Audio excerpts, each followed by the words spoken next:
So all that will mean that you will look at your title depending on the level of the project you are looking at. Then you come down to a project within that program.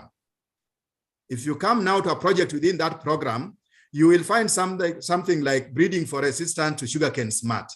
Now, it was sugarcane breeding in Kenya, but now you have narrowed down. You have a title for just one of the projects within that sugarcane breeding, and now you are looking at disease resistance. Or you can have a project, a title within that program, mark-assisted selection for resistance to sugarcane smart. You might have another one, breeding for improved sugarcane yields and quality. That is, those are projects within that program. But even within projects, you might have several studies. And therefore, you will narrow down some of those titles that you had, and you can have different studies also having different titles. So you will see that if we take even breeding for resistant to sugarcane smart, you can have development of a screening method for resistant to sugarcane smart. That is a study within that project. And you can have another one, probably identifying the mode of inheritance of resistance to sugarcane smart. That is still a study within that project. So what I'm trying to explain here is that you can have several levels, and the titles will vary. And the bigger the project, you will find that even the shorter is the title. You don't load it with a lot of words. And in that way, you are able to create several titles within a big program or a big project or a study.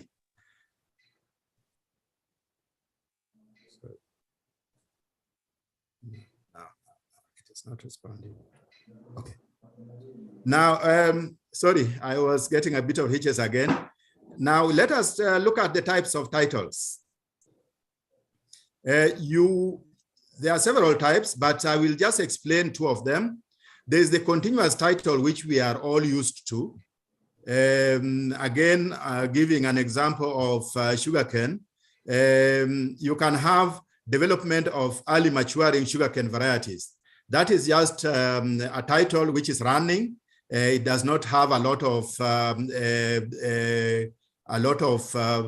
commas, full stops, and so on. Now, but when you find that your title is going to be big, then you can split that title. And we have titles which we call two-part titles. And two-part titles have got something called the colon trick. A colon trick might help you to write a title that is both catchy, that is the first part of the colon, and scientific in the second part after the colon. Usually, the first part is snappy, easy to read, while the second part is specific and gives more information. Two-part titles can also be used for a series of studies under one project or program, like we have mentioned above, and where the first part is the project or program title, and the second part is the specific study. Like I was explaining, if you had a project which, if you had a program or a project which you feel is going to have several titles, then you can take the project title. I've just gone back. You can take the project title like breeding for resistance to sugarcane smart, right? Put a colon, and then take the second part of the study, which will be the development of a screening method for resistance to sugarcane smart. So you have two parts of the same title. The part talking about the project, breeding for resistance to sugarcane smart, colon, then you do the study, you put the study now, development of a screening method for resistance to sugarcane smart. Sorry. You can also have the same project title, breeding for resistance to sugarcane smart, colon, then you take the second part of the study, identifying the mode of inheritance of resistance to sugarcane smart. So, and these two titles, you can actually present them to a journal together, and they can be published as separate articles. So you can see that you have got a title which has got two parts, one talking about the project itself, and the other talking about the study. So as example, of course, I've just given you the examples there, sugarcane breeding in Kenya, selection for resistance to sugarcane smart as an example, or sugarcane breeding in Kenya, identifying the mode of inheritance to sugarcane smart. So that it gives you the leeway. If somebody just wanted to know about sugarcane breeding in Kenya, he will actually look for your 2 articles, and he will select the one which he needs to get information on more. So it exposes more people to your publications. Now, reviewing title. Now, the following are some examples of original titles and how they were changed after review with comments. Now, example 1, you had an original title saying preliminary observations on the effect of salinity on sugarcane yields is the coastal lowlands of Kenya. So I told you that there are certain times when you find that you have put words that are already redundant. So if you revise that title and said effect of salinity on sugarcane yields in the coastal lowlands of Kenya, you see you have reduced the number of words without putting the redundant preliminary observations on, which I have indicated in red. You can also have a long title like that distracts readers. So you remove all the redundancies like observation on, avoid the use of expressions like preliminary, just be precise. So in that way, you will achieve the 12 to 15 words that we talked about very easily.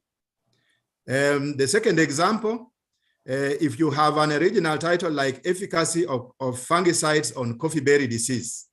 Now, the revised title can be management of coffee berry disease using copper oxychloride. You know, in this way, you are being specific. Fungicides could be many. There could be very, very many fungicides. But now when you narrow down to a specific fungicide, somebody who is just interested in the coppers will already know that you have, this is where I need to go. So if you make your title look so broad, again, it might not attract many readers. The comments here is that the title should be specific. When formulating a title, think about how that piece of information can be searched. That is the most important thing. So you always think of what you have in the title as something that is going to be searched. Now, the last part of my presentation was once you have a title, usually you have author's affiliation. Now, there are several ways of, depending on the journal you want to publish in, some of them will want to have the full names of the referees or of the authors. Some of them will give the surname and abbreviations, depending on, some of them with the abbreviations will start and then the surname. But this is where reading the author's guide is normally critical. There is no single rule that I can tell you, this is how to present the author's names. Because like for this one, which is International Journal of Science and Research, the authors could put both their names, the first name and the last name. And that is how the journal wanted it. But you will find that some of them do not even need the first name. They will just need the last name and abbreviations. And then the author's affiliation. That is also important, that you put the author's affiliation by asterisks. So if Frederick M. Njoka is in the University of Embu, and the other authors are not from the University of Embu, you give the University of Embu person an asterisk 1. And you can go to the second, Margaret, Owaka Margaret, who is from Kenyatta University, give her an asterisk of 2, and then the other authors 3 and 4, depending on where they are coming from. So that is one way of presentation of the authors, of the affiliations. Now you'll find that these affiliations might sometimes Also, if you have just one, that all these authors were from the same organization or institution, then you don't need to have 1, 2, 3, or 1, 1, 1. You just list the authors, and then you have the organization where they are coming from, and that will be all. Now, what is missing here, I think maybe it was somewhere else in the paper.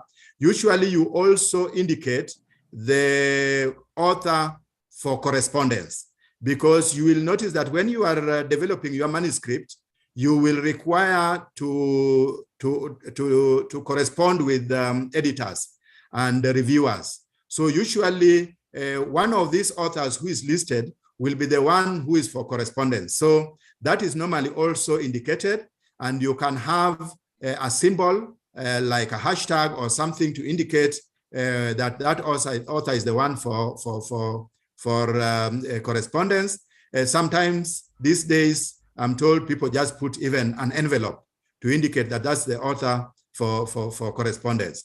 So basically, that is what I wanted to talk about in terms of title. And I've given you some examples of how the title should be. I don't know whether to move to the next presentation before I take any responses, but Dr. Jaco Uda can guide. Thank you. Yes, very, very nice. I think at that stage, we will wish to, among the 97 participants, and I'm sure some of you are in groups, we would wish to invite you for your input before he moves to the next part, because his presentation was in 2 parts. You remember the IMRAD and now the title. So you will raise your hands, but when we are still at the title, Dr. Mondi. Yes. When you are still at the title, the last bit that you talked about, the affiliations, the affiliations you're putting there, don't just say University of Nairobi. The reason why it is important is that people sometimes are rewarded or are recognized because of the publication. So if you are not specific, just University of Nairobi, sometimes you can go with the department, the department of whatever college of the specific that you can know that this paper originated from this source. Secondly, you need to put as at the now for our journal and many journals, you need to know how that university can be reached. So there must be a PO box number. If it is Egerton, is it 536 Njoro? Or yeah, that mailing address. Okay, the other one he has mentioned about corresponding author.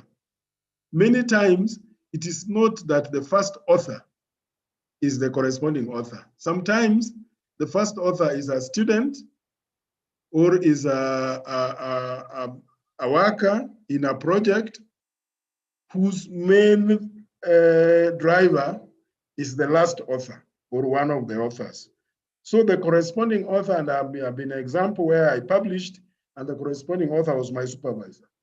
So you put the asterisk and put the email address. Even if there's that sign of envelope, that means email. You don't just say it's a corresponding author and there is nothing about it. You will put the email contact. Then depending on the journal, either at a footnote or at the top there, they will indicate who is the corresponding author. And that is a very important, they will know. Even if it is for the university to upgrade you as a professor, you can be the last, but perhaps in the listing of authors, but perhaps the most important. So in scientific writing, when you identify the authorship, I don't know whether Dr. Mondi will cover that. When you list your authors, be very careful. This one is not a public relation issue. It is author by contribution. And when it is author by contribution, you will list them accordingly. Don't use alphabetical order or what. There's order. Sometimes people who have done statistical analysis may be part of authors or may not. Yeah. But you know by contribution, these are the people who co-authored and they came from this, and the one who is the corresponding for that. And some professors will use that for their own seniority and advancement and in their CV. But you see, I was the one who drove this process, and you can see I was recognized here as the corresponding author. It bears weight, and therefore don't forget it. Anybody who has another issue to express? And where can I get the hands? There's one hand up. Is there? My question. Yes, Clara, yes. I'd like to know, like you said, the list of authors, you list them depending on their contribution. Yes. So what is, can anyone be a corresponding author? As in, if someone is listed as number 4, can that person still qualify to be a corresponding author?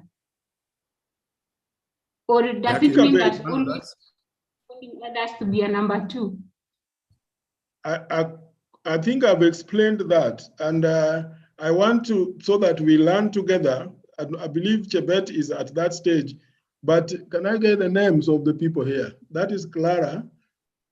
Can I get somebody from the crowd to having heard what I've explained to respond to her?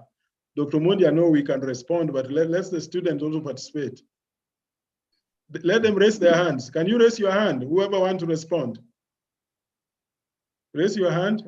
This part of the hand, I'm not seeing it on my screen. Yeah, I try to click it. Can you raise your hands? You are seeing yourself. Anybody want to respond to Clara? To, can you? Yes, hello. Can you hear me? We can hear you. Yes, I think what Clara is asking is that she's asking if somebody can be listed as number 4 author and at the same time as a corresponding author. I think Yeah. based on the way you have said, we are listing the authors based on their contributions. Yes. So there's no way an author number 4 will have contributed, will be a corresponding author, because it is deemed that if you are number 4, you contributed less of the research work or the project work. So I don't think that number 4 person author will be a corresponding author. That is his understanding. Any other person? This is why we are here and we are learning. Any other person?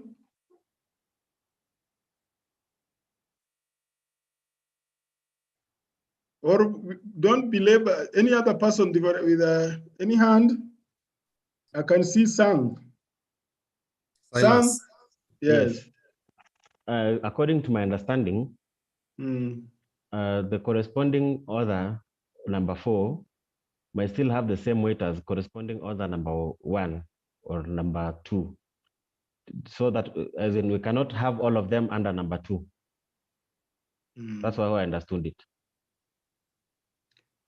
Well, let me clarify this, and we'll still have hands to contribute, and we have Dr. Mondi to also crown it. Listen to Mercy. Mercy is listen also... to Mercy. Listen to Mercy. Okay, Mercy. Mercy, go on. Yeah, thank you for the opportunity. From my understanding, yes. From what you said, I think you said even the 6th or the 7th author, you can be the last author and still be the corresponding author. I'm very happy with that response, because that's exactly what I want to expound. And can we expound and then see whether it is still not clear? Yes. The list of authors, number 1 to number last. Generally, when you quote, I don't know where I read this, but some earlier part of my career, the longest that you can list and putting names was going up to 25 authors in one article. That one you put by name on your title page. But beyond 25, there are authors which have reached some documents that was 500 authors, an international kind of collaborative work, and with institutions and individuals. And when you go beyond 25, you put et al, so that you don't have to list the whole 25.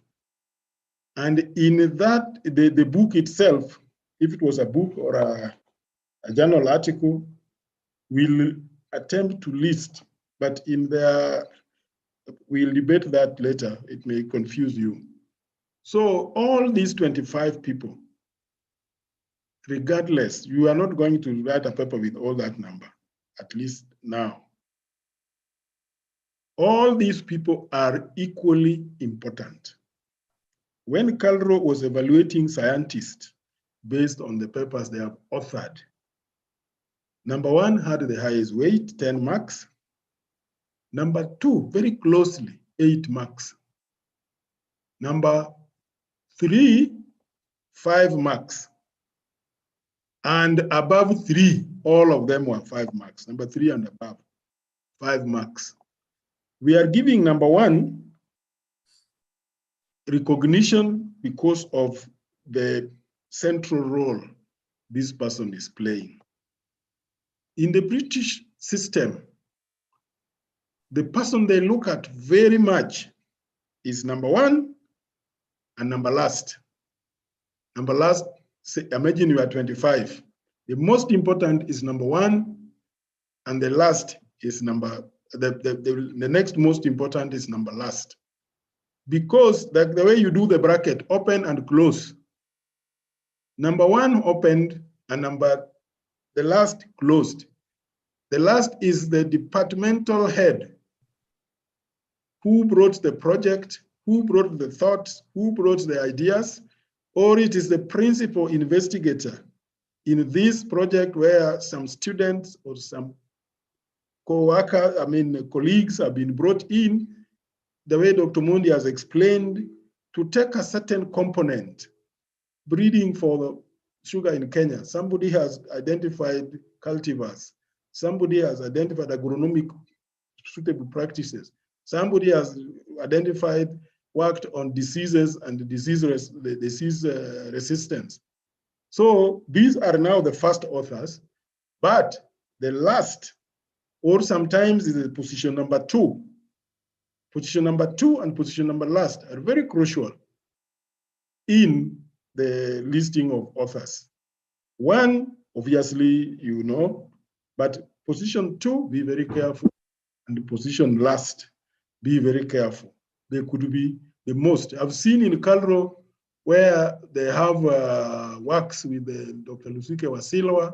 I've been seeing, you see, or at least then the last, they put Lusike Wasilwa. Probably she's the think tank of the project being implemented.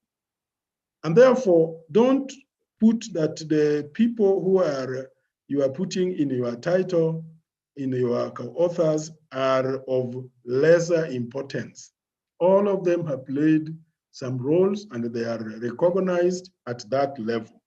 And therefore, I said in my earlier presentation that the people that are already as authors are not supposed to be acknowledged, because that authorship is the biggest acknowledgement of the contribution they have made. They may have not made it in actual physical writing, but sometimes somebody did data analysis and somebody did data interpretation, and you feel that this guy warrants, instead of acknowledging them, let me put them as co-authors.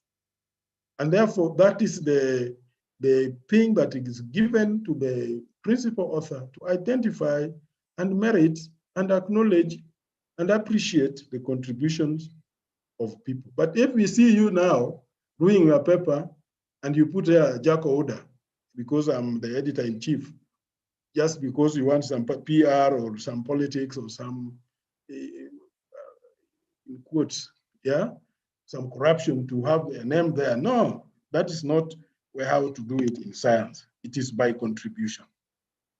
So I want some other addition, emphasis from Professor Woche, from Dr. Mondi on the same. Dr. Mondi, it was your... Yes, yes. Jack, you have explained it very well. Usually, the first author would be the one who was driving the proposal, is the coordinating, is the person coordinating, is the principal author, and we look at that person as the person who is going to be driving the whole process. But when it comes to correspondence, there could be among the list of authors, it could be any of those. You have also rightly said that even the last author, who could be your professor in the university, who could be somebody ahead of a department where you are working, who could be probably a director of an institute. These are people who, by the way of their contribution, because they could be playing the role of coordinating with the people funding the project, or they could be playing other roles other than actual writing, or even just reviewing the paper when you are writing, because they could be people who are already more experienced than the first author. They can still be listed as author for correspondence, and at the same time, availability also matters, because you could be the one who was the principal author in this paper, but for some reason or another, maybe you are not there, and somebody else has to be given this role of corresponding author. So it could be from the same pool. So ideally, the corresponding author is not restricted to the principal author, the first one. It could be from any of the authors that are there. But in most cases, you will find that the principal author is the corresponding author, by and large. But it's not a rule that he has to be the one who is to be corresponding author. Thank you. Very well clarified. Any hand up? I believe, Clara, it is clear, and even Banato, it is very clear to you. Now you can appreciate that the corresponding author can be anybody, and all the authors listed are all important. It is not a hierarchy of the one who is number last is actually was just a favor to be put there. It was not important. They are all very important. So any other hand up around that? Maybe I just comment. Yes, Prof.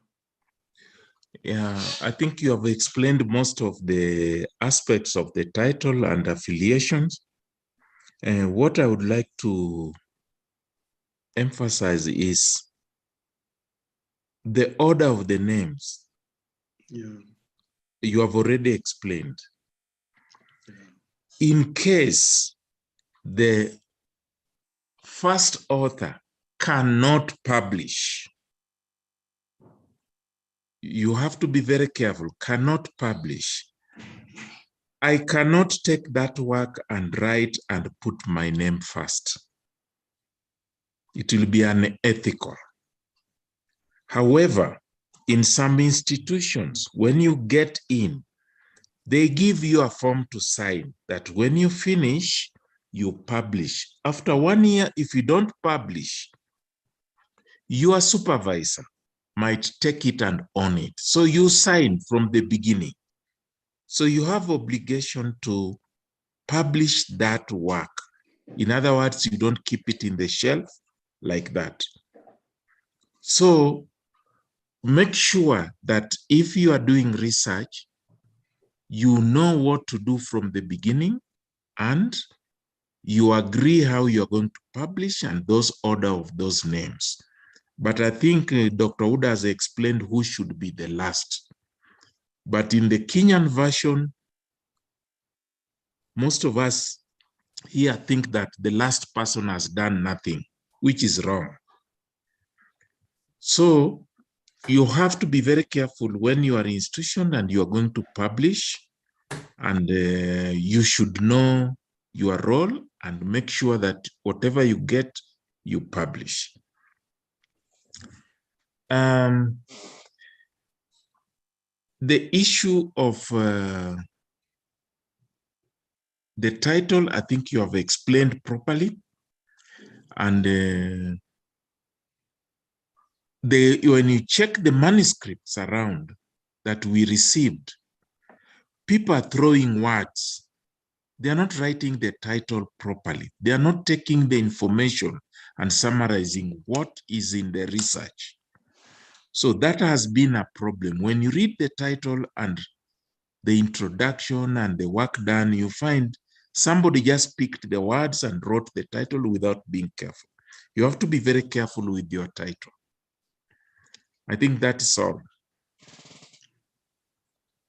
Well, very, very, and okay, let me finish it by something that has just cropped into my mind. The omission of co-authors. The omission. Sometimes people have their own little politics, and now you start bringing in an author who is not a real contributor, and leave others. Or you do your PR, you want to put the center director, or you want to put a certain other person. No, traditionally, there will be lab technologists in our systems. There will be field technicians and technologists, and there can be a large number. Though I don't recommend the intricacy that those people become part of authors. They can be part of the acknowledgement. Strictly, there will be people who are professionals. I think they have a degree and above that were part of the thinking, part of the writing, part of the advice that contributed to the being of the paper. It is going to be very strange that you have in this day and age a paper that is just authored by one person working in an organization. That does not look correct. But also a paper where the technicians, the laboratory analysts, sometimes even the statistician who has helped you to analyze data, sometimes they don't merit. And Dr. Bonamudeheri, when you will be there, you can explain some of this. At what stage do you think you invite somebody, because that's a high level of contribution and a high level of recognition, to be your co-author? So it is something that we have emphasized, and I think we have talked about it. I thank Dr. Mondi for really ably delivering on that topic. So we can move to the next presentation.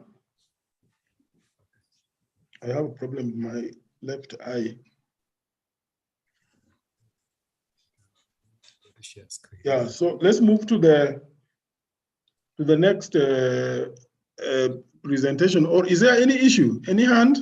Yeah, that one. Dr. Mondi, if there Yes. there is no. Okay, no I'm sharing my screen. I'm sharing my screen for the second presentation. So we will clap for you when we meet you out there. But thanks so much for delivering on that. No problem, Jack. I'll appreciate. Yeah. Thank you. Yes, and okay, I'm back again now with the second title. In the interest of time, I'll not rush you so much, but I will just run through the aspects of writing an introduction. You know very well that in the layout of a scientific paper, you have the title, you have the abstract, and then the keywords, then you have the introduction. You will realize that we are not presenting in that sequence. The reason being, and you will be told, that abstracts are written last. So from the formulating the introduction, the next important section to write is now the introduction. And introduction is part of what we call in scientific writing IMRAD, the IMRAD concept. IMRAD stands for introduction, methodology or methods, results, and discussion. This is in a nutshell. I think Dr. Jaco Uda is very passionate about this. He will elaborate more. But in a nutshell, a scientific paper cannot miss these sections. And introduction is the first one in IMRAD. Now, introduction is normally presented in past tense. And it mainly explains why you did what you did. And I will not talk about methods and results and discussion here. I will just move straight away to the introduction aspects. And what I will say is that in most cases, do not mix. Sorry. Something went wrong. Do not mix. Can you see it? Yeah, we are seeing. Okay. Do not mix introduction with results, discussion, and conclusion. It should be a standalone. So always these sections which I have called IMRAD should always be alone. And the only one that sometimes we have in the same section is results and discussion. In some journals, you can combine them. But at least introduction should always be on its own. It's good to keep them separate to ensure that the manuscript flows logically from one section to the next. The primary functions of an introduction is that it identifies the research question or objective. Usually, it provides background information, that is the context, that a reader needs in order to understand your experiments. And that is why you will find that in the introduction part is where you do a lot of literature review, because you want to bring the reader up to speed that the work you are going to do or you are reporting to have done is building on other works that have been done. I don't think whether at this age or time you can start something completely new that you have no, although we say research papers should be original in nature, but you will find that in most cases, you are building onto research that had been done.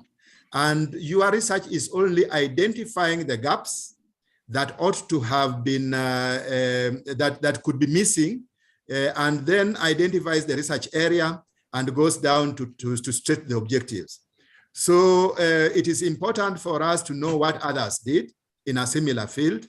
It is important to know what they found out, and it's important to know how your work relates with theirs or not. So that, I think, should come very well in the introduction. And if you do a very good introduction, it tends to catch and holds the reader's interest. A good introduction will always bring the reader very close home to what you are trying to drive at. So an introduction which has things that are not related to your work, that paper will not see the light of day, because you will tend to digress. And when you try to pick the bits and pieces now to come to your work, then you cannot relate. And you will see that the introduction will really relate with discussion. The time you reach the discussion, you will find that most of the information you wrote in the introduction some of them you will carry them to the discussion part. And if you wrote things which were irrelevant in the introduction, then you will have difficulties in discussing your results. So this is a very important aspect that you have to remember, that the introduction should be very, very focused. Do not begin introduction by quoting literature. Usually it is good to open up with the subject that you are trying to talk about. The literature quotes will come in, but your subject that you are writing on should be the main catch, so that readers, are reading not because of the literature you have quoted. They are reading because they want to know what you are set forth to do. So in most cases, when you start introduction by quoting people's work, then people lose track of what you actually intended to communicate. Now, state the purpose of the paper and research strategy adopted to answer the question. So this should be in the introduction part, because you will find that as you write your introduction, it draws you to a level where you have to explain why you actually did what you are doing. That cannot escape in the introduction. So the purpose of the paper must come out, and it will also draw you to give us the strategy which you will adapt to answer the question that you will formulate at the end of the introduction. Remember, it is in the introduction that you will state the research problem, and it is in the introduction that we will see even the objectives. So if the introduction does not bring us to the research question, then again, it is an introduction which is hanging. The hypothesis and objectives must be clearly stated at the end of the introduction. That's what I'm trying to say. So Dr. Wood, again, is very good at explaining what hypotheses are. You always set out to reject the null hypothesis. In your research, you always set to reject the null hypothesis. So this should come out clearly in the introduction, because people should know what you actually wanted to achieve. And therefore, it is in the introduction that we will see how you intend to reject the null hypothesis. Now, in terms of writing, and this is not cast on stone, but writing a compelling introduction, the introduction should consist of about 1.5 to 2 pages. Let it not be too brief like an abstract, but let it not also be too long that most of your paper, when somebody is reading, is just the introduction, literature review, and so on. Okay, for a scientific paper, 1.5 to 2 pages is okay. For a master's thesis or a PhD thesis, it will be longer, definitely. But a thesis will not generate just one research paper. It will generate quite several. So keep it precise, and also know that it is something that needs to capture the elements that I've talked about. But look at introduction as your opportunity to convince readers that you clearly know why your work is useful and what you are working on. Because this is where you try to flower your paper, because you are bringing in issues which have been done globally, which have been done regionally, and now even within your country and your organization, so that at least the readers can know that you did not just start this research work without reading other people's work. And if you read other people's work, then your work must be unique. It must be different from those others, so that it's kept as a more or less novel article. A good introduction should answer the following questions. 1, what is the problem to be solved? That is very critical. It must appear in the introduction. Number 2, are there any existing solutions? If they are there, yours could not be the only one. But if there are existing solutions that are there, please bring them up, so that at least yours is coming to add onto the existing solutions. We were told the other day by Dr. Uda that Panadol is not the only painkiller. You might know that Panadol is a painkiller, but you can come up with another painkiller which acts like Panadol. It is still doing the same job, but now it is a different painkiller. So bring out what is already known so that we can also relate yours with them. Then from that, we will also be asking the question, among the ones that are there, which is the best? Which is the best? And what you may be coming up, if it is the best, then we'll choose it from the rest. And also, lastly, what is the main limitation of some of these solutions that are there? Probably it is because of their limitations that you are now writing to give us a better product that can solve the problem in a better way. So if you have the problem to solve and you have got the solutions to solve it, known and unknown, then that introduction will attract very good readership. Now, some of the important tips in introduction writing: define the nature and extent of the problem, look at the current knowledge, and look at the global perspective and then narrow it down to the specific perspective. So the current knowledge, look at the global perspective, and then relate it down now to the specific that you want to tackle. Another important tip of the introduction is that it relates the study to previous work. This is where I talked about review of literature. What has been done? What are the limitations? And then from the limitations, you get the gaps. And with these gaps now, you can formulate your research area. And that will be your paper, your scientific paper that you will be writing. I have already said that the introduction should be short and arresting and tell the reader why you undertook the study. I will keep on repeating this because if it lacks in the introduction, then you will not have, it's not complete. If you don't have the reason why you formulated the study, then it will not be complete. And never use more words than necessary. Be concise and to the point. Long introductions put off readers because you really want to go and see the research findings of your work. Just formulate what you wanted to do and report on it if it's a scientific paper, and then you will tell us now in the results and discussions what your findings are. The introduction must be organized from the global to the particular point of view, guiding the readers to your objectives. I have mentioned this, that usually when you start introduction, you are talking about the global perspective. I will give an example of coffee where I worked for long. We used to say that coffee is the second most traded commodity after oil in the world. We also used to say that coffee grows in 52 countries in the tropical belt of the world, covering Africa, Asia, and South America.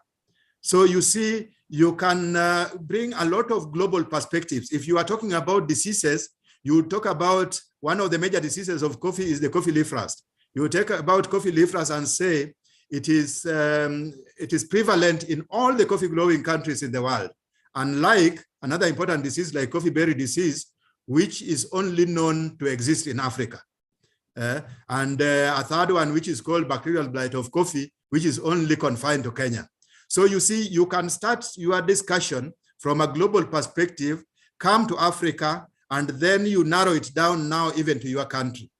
So you will see that when we move along, is described as a funnel. So that is how to approach your introduction. And if you do it like that, you will find that at the end of the introduction, it will narrow you to the problem and it will narrow you to the objectives. I've just talked about a funnel. It should be brief and funnel down from a broad perspective to a specific aim. And that is a diagrammatic view of the funnel. you start with a broad topic, known area, which is general, because that is the purpose of the literature review. As you move down to the unknown, the specific topic that you want to tackle, and from there, now you formulate the research question. And once you formulate the research question, this will guide you to your objectives. Objective will guide you to the next section of your publication, which is the materials and methods. Because how to solve your objectives will be done by how you formulate your materials and methods. And then, of course, you will get your results. So that is very, very important, that the bigger picture should come out, the known, the bigger picture, and its relative and its significance to the work that you are doing, because don't just bring in things which are not related. At least you should know that people did work in that area and that is what they found. Then you go down to the unknown, which is the specific gap in the knowledge, and then you go to the research question, which is the gap. This should be important because it is the area which is unresolved. Keep introduction focused, brief, and relevant to your work. You need to introduce using the main scientific publications on which your work is based on, citing a couple of original and important research, including recent review articles. So basically, the rule of the game is that you will always tend to cite most recent publications, but they are old publications which are still very outstanding to date that you cannot ignore. If somebody in your area made a discovery that up to today people keep on referring to, it does no harm to cite them. But tend to load your information with most recent citations, because you are building on knowledge which exists, and you are not, you don't want to reinvent the wheel where other people have already done the work, and you come in as if there is nothing that has been done, so that you tell us, and when I read your paper, I can relate it with another publication elsewhere. So that is the importance of looking at the recent work in your area also, so that you don't duplicate. Avoid an extensive literature review, that one I've said. Summarize background information for only specific aspect of the topic being addressed. Past tense, previous findings, and state the question. Past tense is used for previous findings and to state the question. And present tense is used for what is current only. So be very sure of how you use your tenses so that you are not writing something which was done in the past as if it is your work or present work. So that should be very clear. And as I've already said, end the introduction by stating the question. So in summary, the introduction should be structured like this. The first paragraph, assuming you just have one paragraph, one or two, it should be a summary of the current knowledge. Discard scientifically weak studies and only draw evidence from rigorous and relevant ones. So, you know, you might be going through literature review and you find that there are studies which did not, bring out very, very clear findings. Don't bog down your introduction with those. Look for literature that actually made some impact, and therefore you are doing something which is better than what others have done. Now, when you come to the middle of the introduction, call it the second paragraph. That should be a summary of what other people have done and the limitations and the gaps. That should come out in the middle of your introduction. It could be the second or the third and fourth paragraph, whichever paragraphs you have. Then at the end of your introduction, which should be the last part or the last paragraph, you should clearly state what you did and why. So in other words, this is what defines your research work. why did you do it, and how did you do it? So if this comes out clearly, then it will be known that your research was actually a kind of novel. It was new. And therefore, it will bring the readers to a point of even citing your publication. So basically, that is what I wanted to share with you in terms of the introduction. If we had time, I would look for other, papers which we can read, that other introductions. But I think because of the interest and time, we can stop with this presentation, and I hand over to Jack again to coordinate the comments and responses. Thank you very much. Applause to Dr. Omondi. That is very ably presented. I don't think it will be any better. So thanks, Doc. Thanks, Dr. Omondi. Now, I want to invite participants to raise up their hands. I can see the claps are there, and one hand is up. Who is that? Kevin. So now let us open it up. There are now two hands, and hello. There is one has dropped, but can we now coordinate it, Dr. Mondi? That was very ably done, and I'm happy with the clarity with which you delivered the message. I believe these presentations will be availed, the PowerPoints will be availed to you participants, so that when you reflect back and you go through them, you can remember the emphasis from this point. So I have three who wants to ask questions, and I'm very happy with the toe. Is very active participants here. Is the toe there? Who is this? There are three. There are three. Who are they? Can I tell? Yes, I'm around. Yes. Yeah. Toe, you are around, eh? Yes, thank you. There is Kevin. Jack, there is Kevin CRI, there is Chebet, there is Daniel Chengo, and of course, if Toe wants to ask a question, but there are those three. All right. Whom you can give an opportunity. All right. So in the order, let me open them. The top. Eh? So there is Kevin. Eh? Can we start with Kevin? Okay. Thank you, Doc. Yes. Let me start by thanking Dr. Mondi for the really nice presentation. And in that regard, I have three questions. Are we talking about? There's some sound thing. Maybe an old publication back. I don't know whether Mondi got it. There's some sound thing. Yeah, I didn't get it clearly. Maybe you can repeat. Okay. How recent should we cite? How recent? Okay. Yeah, the option that we people have is to write the questions on the chat. Yes. Applications, 10 years or 20 years.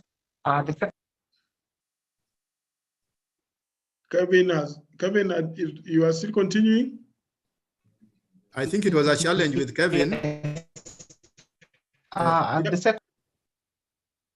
Paul, Kevin.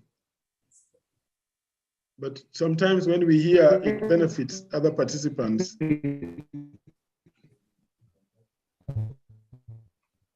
Kevin. Hello, Kevin, are you hearing me? Now, maybe I can respond to what part I got from him. Oh, hold on, because we will be talking, all of us. I want Kevin to type his question on the chat, because maybe he can hear us, but we are not hearing him. That will be better. There's already one on the chat which I can respond to from Edith. The one on the chat. Yes, from Edith. No, but can we go to the next? Chebet? Chebet, can you come on? My question is on the citations. Yeah. Yes. Citing of reviews and the research articles. I would like to get a clarification, because what I knew was that you are not supposed to cite reviews. So I'd like to get a clarification on the same. Are we supposed to be citing only research articles, or we can also cite reviews? Okay. That one I've got. The other question is from, I'm not seeing. Daniel Chengo, can you ask your question? Yes. I have a just simple question. On the number of pages for the introduction, you said 1.5 to 2. Maybe is there a standard font you use or any font? Thank you. Well. Okay. Okay, good. Let me start them. I can see Kevin's question has come up in the chat. Yes. And I will start with it. He's asking, is it how far back can we cite? Kevin, thank you very much for this question. I'm happy you are following my footsteps from Coffee Research, where I worked for many years. Now, as I explained, recent publications are preferred in citing, because I mentioned that as you are citing, you are building on information that has been known. So if we go so back, you will be assuming that the people who have worked in that area in the recent past have not done much. So the more recent, the better. But I told you also that there could be some very groundbreaking kind of publications that came long time ago, and they are still relevant to date. And they are things that all the research that we are doing are probably resonating around. So you will never change the law of gravity. But we know that a lot has been done since that time, and it has made us formulate a lot of other publications around it. So if we were citing recent and we forget where those recent publications came from, again, we might not be reminding ourselves so much. So the best thing is you can cite very few old publications, extremely few, the ones that you think are very relevant, but try to be as recent as possible. But now, how recent?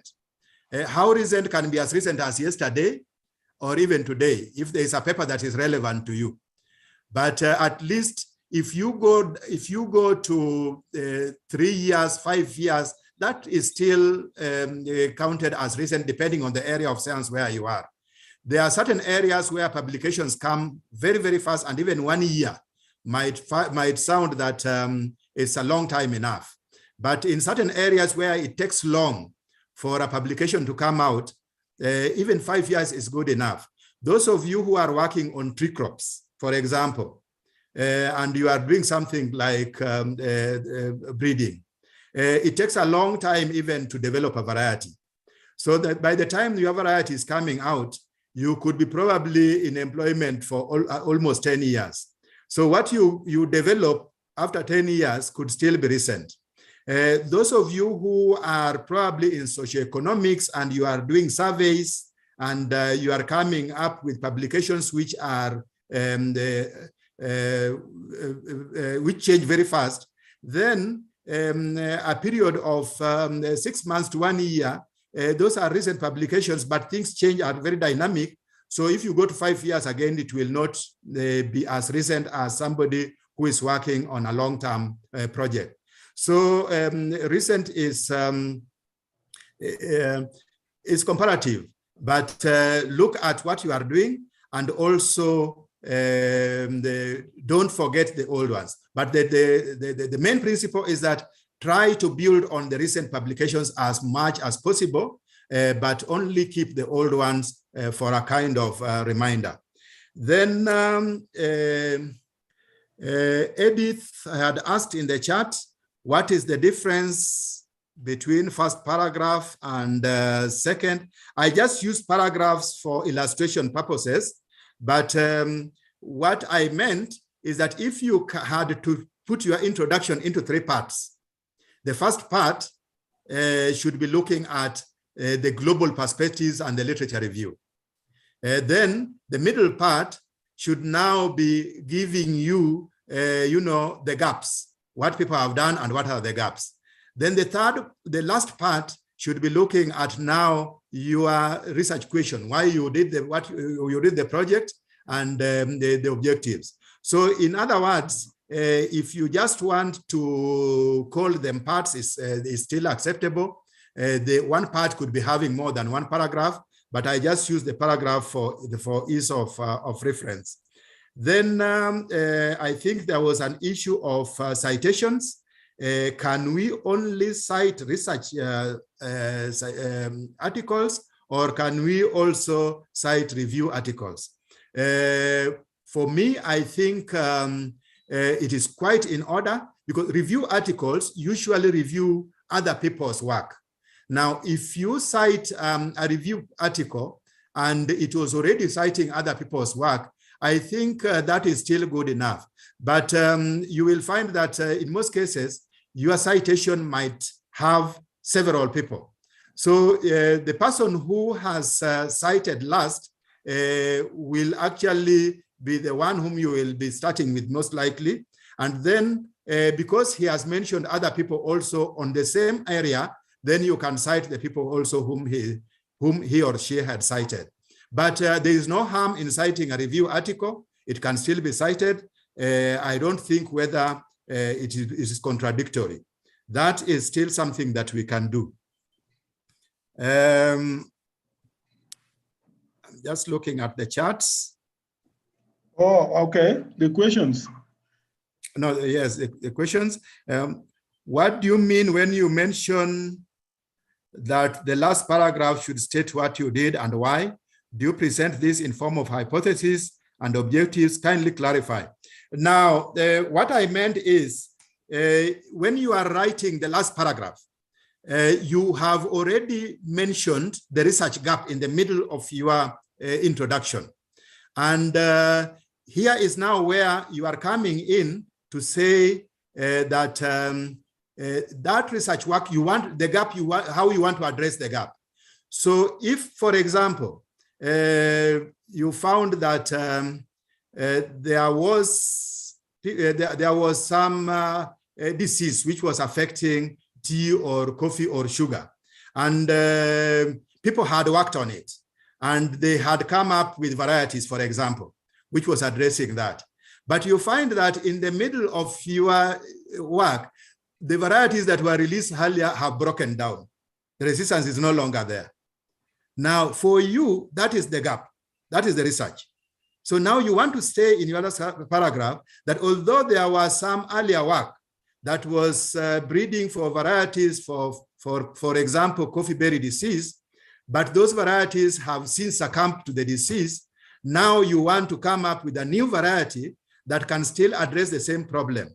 Now you see that will come as an objective in your last paragraph, so that you are not seen to be duplicating what other people have done. You are actually coming with a solution which has emerged. I hope that clarifies.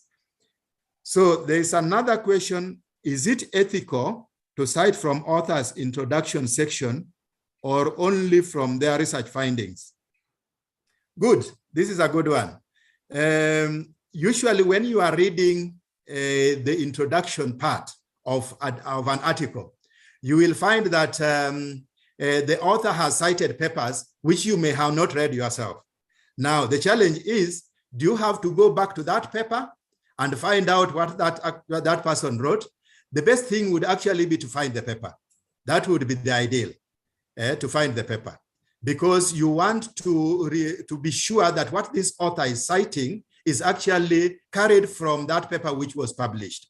I know most of us tend to take shortcuts by just citing what is in the introduction as if we read the paper. But generally, it would be prudent, it would be more important if you actually go to the paper and cited from a paper which you have read. Now, if the same paper that you are reading has good findings that you want to cite, then you now cite the paper that you are reading as a different author. But those that you have not read, sometimes it may be unsafe for you just to cite them for the sake of citing, and you don't know if these papers were actually read or not. So it would be good for you to if you can get hold of that paper, I would encourage everybody who is writing to read them. Now, how does one access CalRO online library?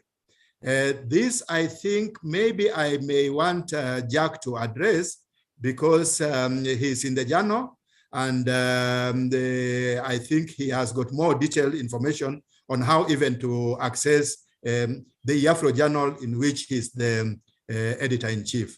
So probably you can state that. Is there any that I have forgotten or have not captured? Any question? Okay, I think there are 2 hands up, but let us finish with this first round. First, we'll look at those 2. Look at the online one. The online one, please, if you can. Yes, how to access the CalRO online library. It exists. We have a repository. We have information sources. So if you go to the CalRO website, which I may not go into now, our CalRO website, you will go to a place of information sources. Then there will be a drop down. In that last part of that drop down is the EAFJ, East African Agriculture and Forestry Journal. And along that, there will be some e-resources and e-repository and e-library in that. And for your information, our library has subscribed through subscription to TIL, sponsorship by TIL, the electronic library, the electronic agricultural library, which has got over 200 journals, which they give us CD-ROM to access the journal articles which are there, plus the ones which are the published publications by CalRO. So in our website, I think beyond this, I can get emails asking for some specifics. You can call, and there is Maina, Patrick Maina, who is the head of the library. He will be very happy to give information. I wanted to add a bit before we take the other 2 questions about, just to emphasize, Dr. Mondi, you've handled it very well, but just to emphasize on how recent to cite. Are my friends who are from livestock there?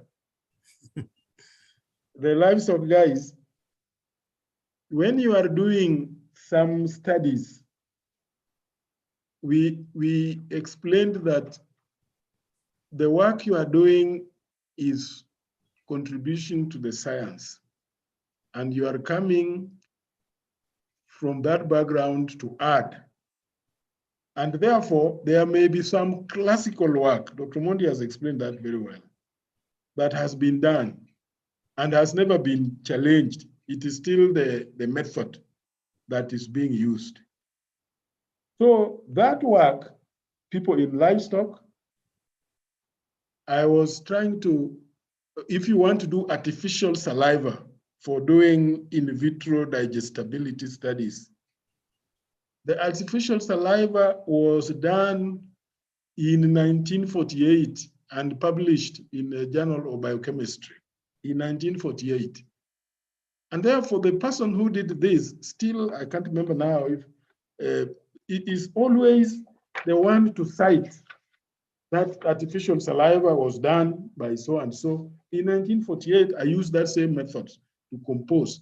If it was modified mid-flight, or you are modifying, then you say, I modified it, or modified artificial saliva that was done by so and so in that year.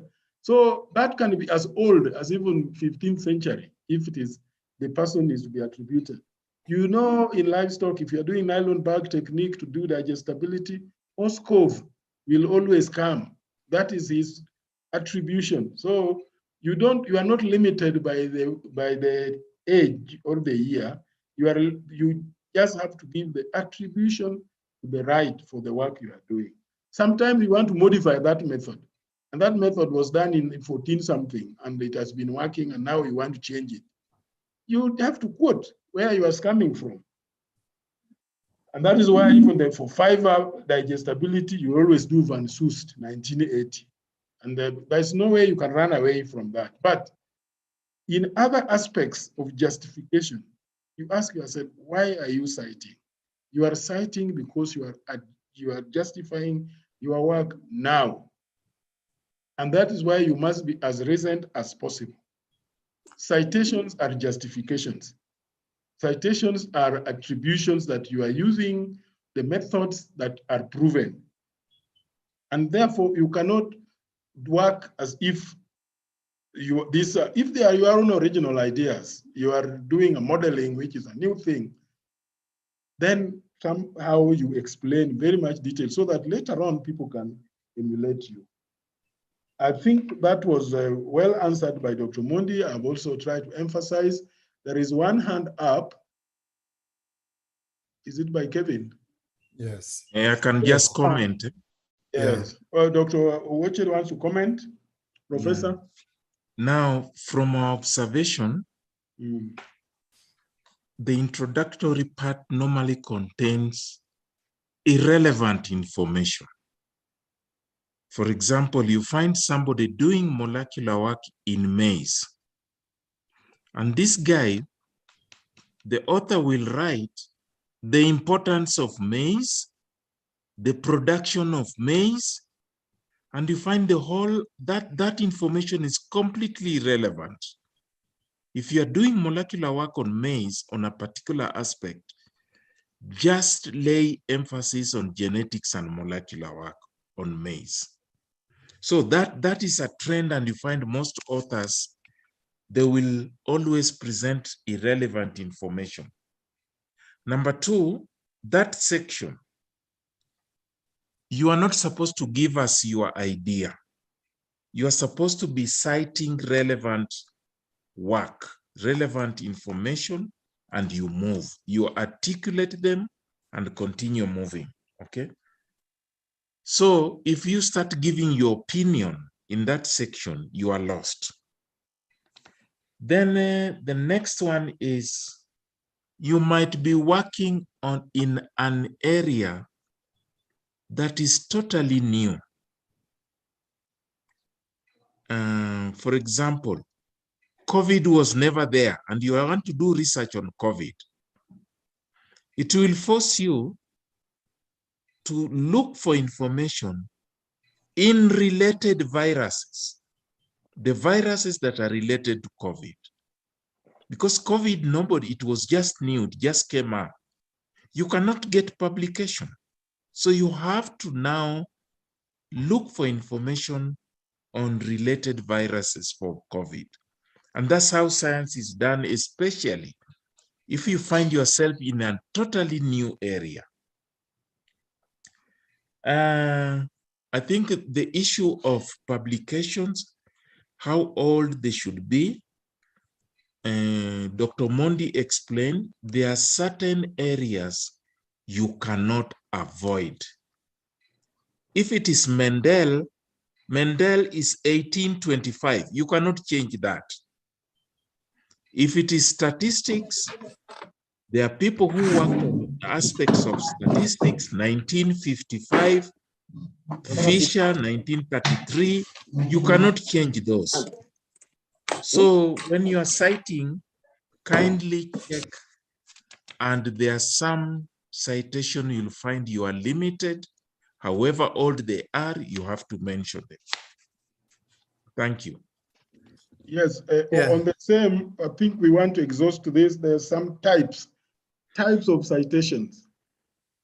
One very powerful type of citation is personal communication, which you cite the person plus their address. These days, you can even put his email address and you finish it there. It doesn't appear in the list of citation, list of references. Personal communication. I've done it, and it was highly appreciated. And the journal, actually, when they saw that, hey, that is because sometimes you are doing the real thing, the real problem, which you cite a personal communication with where the problem occurs and where it's solving. And I've said when you quote personal communication, let there not be too much, one or two in a paper, and they are said there plus their addresses. The name of the person, the full name here is not J. Ouda, is Jack Ouda, and in this place, and person pass comes in your bracket. You can quote even a newspaper, my friend. If something is very serious and the only place where the emphasis has been put is in a newspaper, it is not common, but you can cite. Because citation, why are you citing? Justification. But your proposal will be, your paper will be weak if you are only citing conference proceedings, newspapers, and other gray literature. It will have, and Dr. Mondi ably covered that, even he was answering the issue around the review article. Yeah, there is a citation, if you want to be honest, where you are saying Omondi 1999 cited by order 2022, because that paper by Omondi, you did not read it, you did not get it. Yeah, but you are acknowledging the fact that that particular aspect was not Ouda's, it was Omondi's. So that kind of citation is also allowed, although not encouraged, because in general, what you list in cited in the text, what you mention in the text should be also in the list of references and should be what you read, not what you are quoting out of context because somebody lists them in their list of references and you also just now take, that is what is called cheating. You are cheating, you didn't read the article. And some very good journals will detect because you are quoting somebody and they know this thing was not like that, and you are saying this is the source of my information, and you have misquoted you put it out of context. I don't know whether I'm explaining that well. So you only list things that in this day and age where things are available online, make sure if you want to cite somebody that you have found in another writing, try to access that article, read, and get the citation itself. I don't know whether I've... yes, Jack, I think I can see one hand up, and I can also see quite a number of comments from the new. I think for the interest of time, let's address them. Then we agree now on the way forward. Yes. Probably we start with Kevin, who has got his hand up, and then we look. Yes, Kevin. Thank you for this opportunity. Still on citation, yes. Is there a preferred referencing style of choice at CARO or at the East African Agricultural and Forestry Journal? Yes, very good, Kevin. You will have a session where we will be talking about referencing in this training. It will be a complete section, I think, which will tell you how to do the referencing. Now, you normally find that it is one of the things that guide to authors will entail.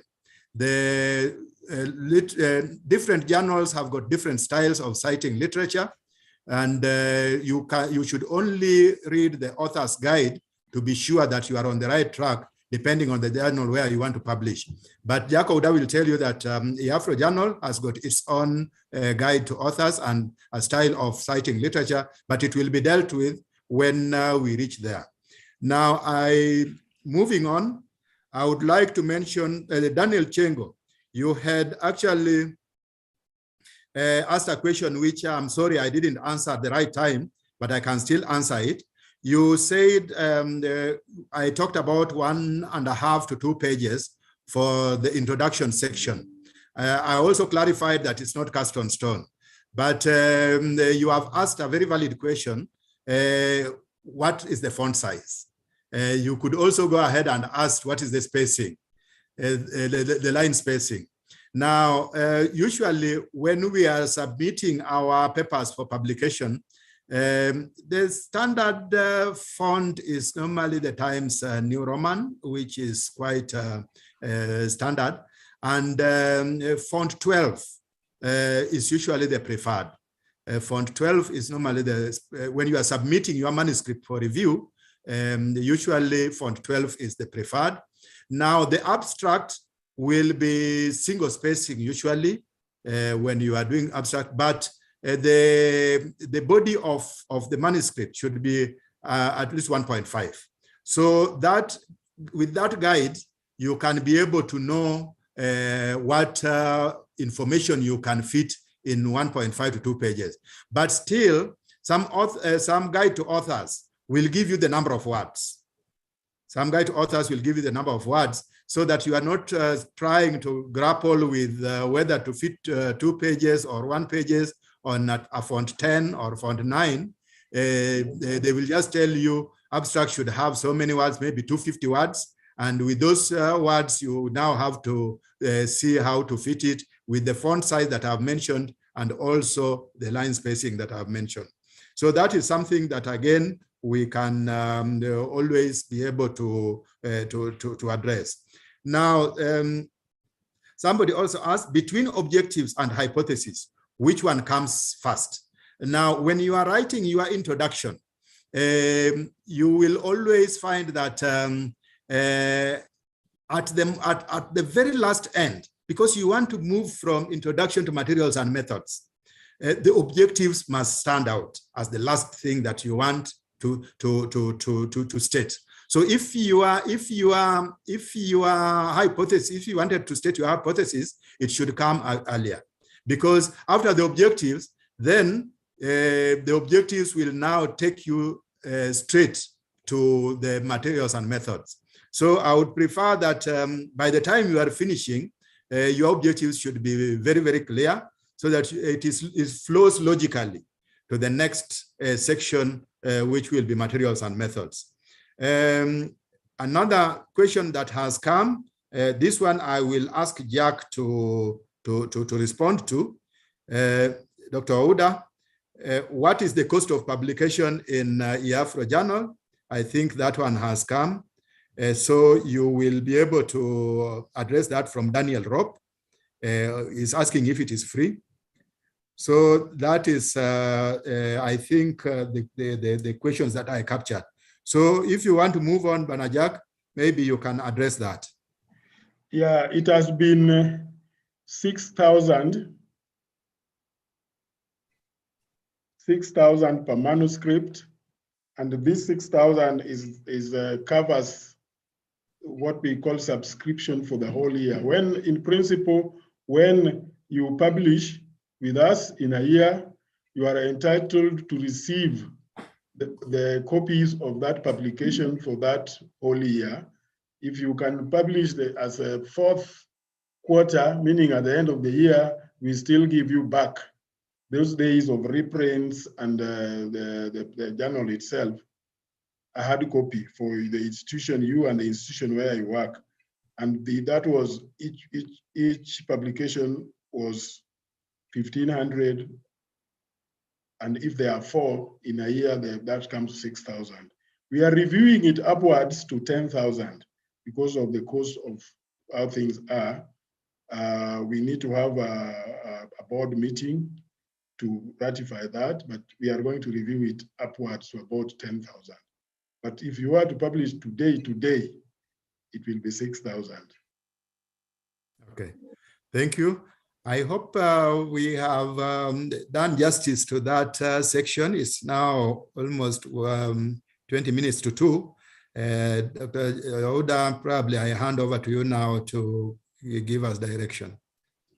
Yeah, thanks, Dr. Mondi. I believe, ladies There and is something gentlemen, that has just come. Sorry for interruption. Kindly clarify about the ISBN number before you give that. ISBN number. Yes, in the chat. All right. ISBN, something is about book there. And I is international, I think, serial book number, if I got it correct. The journal don't have that. The journal has ISNN number, and for our journal, I think do I have a copy here? We have a number. It is one number. It doesn't change. It was registered by the authorities that register this, and it remains with you when you are still in publication. But ISBN is given to the journal is a periodical, so it remains, becomes ever so often, so it has its own unique ISNN number. ISBN are what we give to annual reports, conference proceedings, maybe some articles, even sometimes a poster. If you want to be given a copyright, then you ask for that ISBN number. These ISBN numbers in our Kenya system, the custodian is Kenya Library Services. So as KALRO, we go and obtain a certain series of numbers, maybe 100 at a go. And when we keep assigning as we produce documents, and when we exhaust, we apply for more. They help in copywriting and giving unique identity to your documents. And they must be documents which are well written, that deserve to be uniquely published and be given their own identity. Are you okay with that? So I think with that, we are a bit late, but I've said this course of scientific writing takes 3 weeks to 2 months. You would have been asked to come with your manuscripts, and we develop them during this training. So even if we go past a bit the time that we scheduled, it is expected, and I'm very grateful to Dr. Mondi for ably presenting that section. The next section will be myself, Maurice Mudeheri, and Jim Owoche, who will at 2 break a bit, but he'll come back to cover his section. So if for some reason we will have a bit of delay there or jumping one section, but it will not be really overhauling. We will look at it at that stage. So let's just have a lunch break, and please, from the program, from 2, is it 2? 25 minutes is enough, or we come at 2:30? 2:30. 2:30. Mark Kimeto, that's what you, I'll allow that. I'll allow that we come exactly 2:30. Whoever is in the classroom, that's the person we'll move with. 2:30. Is that okay? Yes. Okay, so another applause for Dr. Mondi. Thank you. Thank you very much. Okay, Doc. So we can leave, eh?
So now it is on.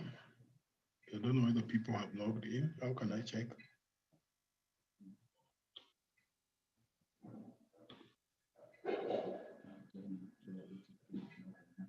All right. So what do you think? Why this thing should be better here? There it will disappear. This screen. Why is it up? Perfect.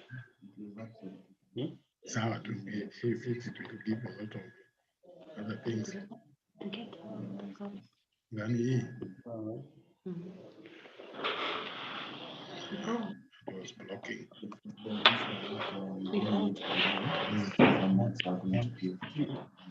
Okay. So okay. Ladies and gentlemen, are you in? Yes. You are in. I can see Jacqueline. I can see Cheriot. Yes. Robert. I believe because we are not in one classroom, but the number is above 90. Some people, I'm sure, for some reasons, there's some, particularly the resource persons, may have logged out. But I'm very happy where we started with a high note in the morning to urge for your keenness. You never know.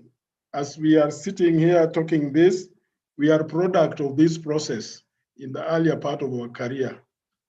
So the way you are, and you are at the beginning of your career, and even those who are experienced and are decided to join this training, you are still very much welcome. Feel free.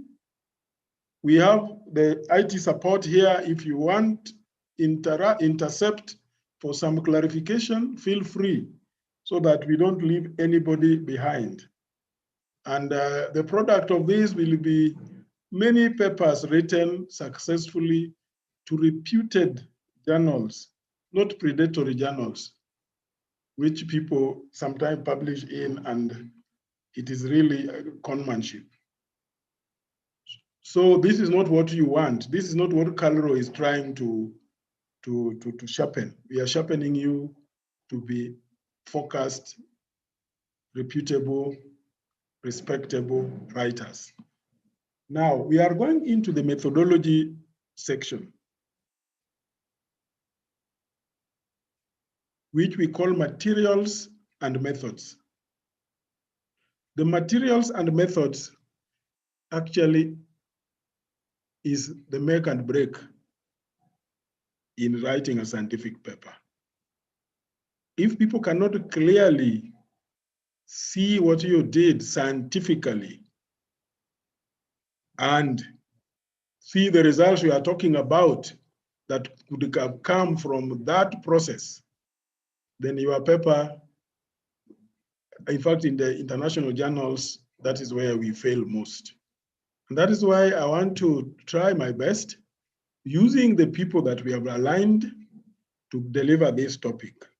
So the first part, I'm going to do this understanding statistics and choice of statistical analysis. That's backgrounding you before we go into the gist of the matter, backgrounding you. And it will, I hope it will not be boring or not be, somebody will be taken that you are not understanding anything. I'll make it simple because personally I'm not a statistician. So I cannot come and bring complex statistics that you don't understand.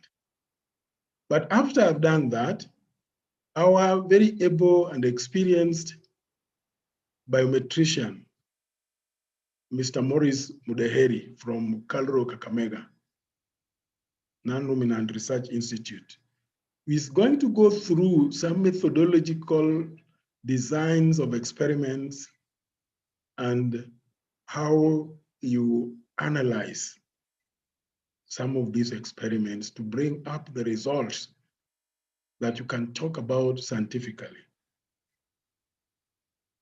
At his time, he will explain that. After that, we'll have Mr. Victor Langat, who is an ICT expert from Calro Kibos. He was formerly from T Research, to give some highlights on some methodologies of data collection, particularly using a toolkit called ODK. After Victor has done that, we will bring in Professor Owoche, who was with us in the morning, to really go through a similar process like Dr. Mondi had done on writing the section of research of methodology. And because of the nature of work that we are engaged in, which are also in socioeconomics, agricultural economics, or social sciences perspective, we'll bring in Professor Owor from Egerton, who also is an expert and with elaborate experience in the methodological issues, approaches, challenges that are in social sciences. He will crown that, and then we'll go into the plenary. So to begin with, in this topic, papers, when you want to see somebody trembling in a paper you are reading, he has written from Australia, and you are in Kenya here, and you are seeing a person trembling, it is when they are talking about their statistics in what they did in statistics. So that is why we found it important that this is a place where people fear and they throw just words. I did SAS, I did MSTAT, without proper grounding to understand that this person is in charge of what he's talking about. And that is why in our training on scientific writing, we thought to slide in this topic to lay foundation for explaining the methodology section. I will try to go through it carefully. And this one in the methods part is to demystify the issues around statistics. I'm sure Clara told, the other lady was Nancy or who, you are with me in this, that this is the part that we need to demystify so that you don't fear writing and your paper failing because you didn't do the proper statistical designs or you never understood what you are talking about. If you understand this part, your paper can be published in any journal, anywhere in the world. So there is a great need for researchers to understand the role of statistics, such that this is demystified in the context of the articles they write. Data handling, statistical analysis, interpretation must be well executed. And one thing you want to do is that you don't want somebody to have an impression that you did not know the tool you are using. You want to create an impression that you use the right thing to bring out the desired and accurate results through your analysis. And this comes in through how you state your hypothesis, and that part Dr. Mondi had already covered in your introduction section. What is it? There are questions, there are problems, but you think there are low yields of maize in Trans Nzoia, and this low yield is caused because of lack of varieties that are suitable. And my hypothesis is that the varieties that are here, HO, is that the varieties here can only yield a certain amount. The alternative is that we can have other varieties that yield higher. And you go ahead, and in the hypothesis, your S0, you put a maize 614, which is the highest yielding, and you put it against others. And therefore, you have your treatment, you have this maize, you have that maize, you have whatever. And these I'm using maize, you can use livestock, you can use NRM, you can use even socioeconomic issues to set the hypothesis. Then you create your treatments. What are the sources of variation? Sources of variation, if there are varieties, against a control. And then because of the issues of design and statistical analytical analysis, the science tells you that you will do some replications.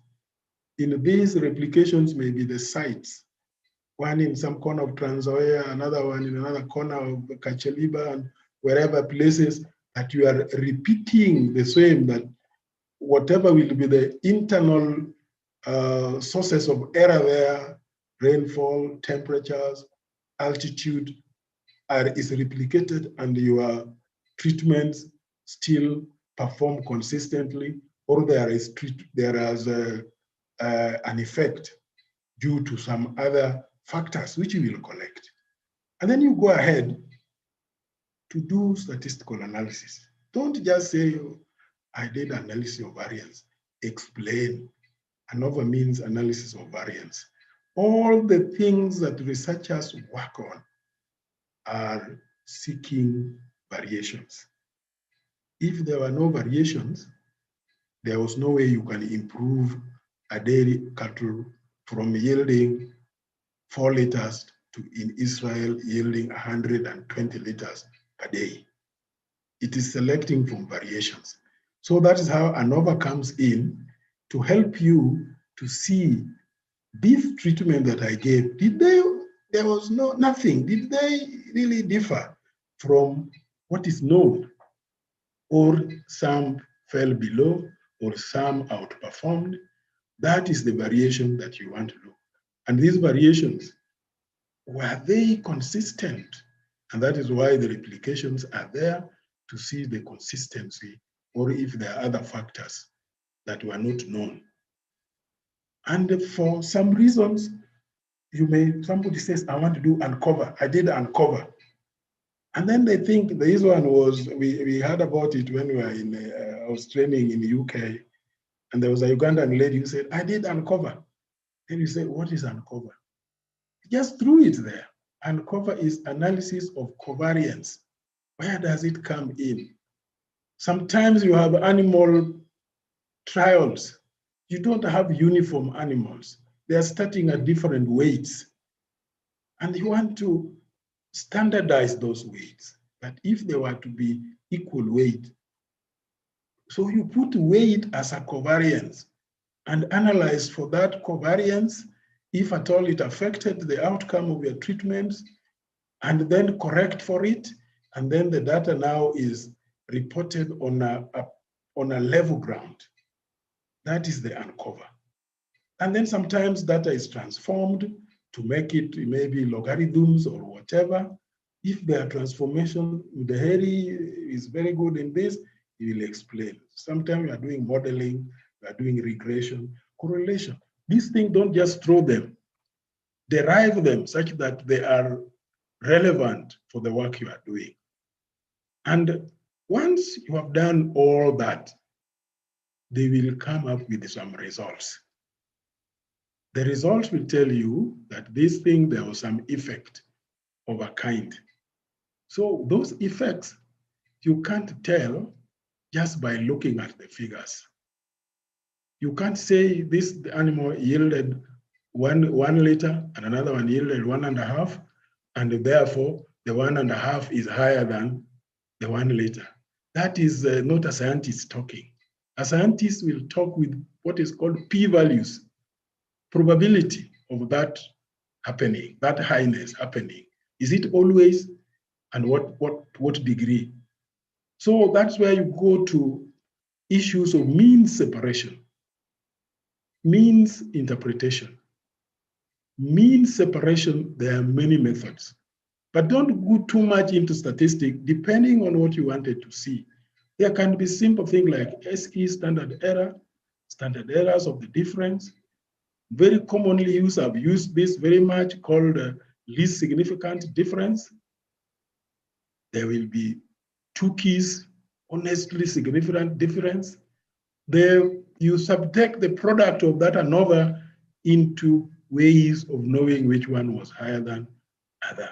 DMRT, Duncan multiple range test, very much discouraged these days by many journals, but it was very popular sometimes back.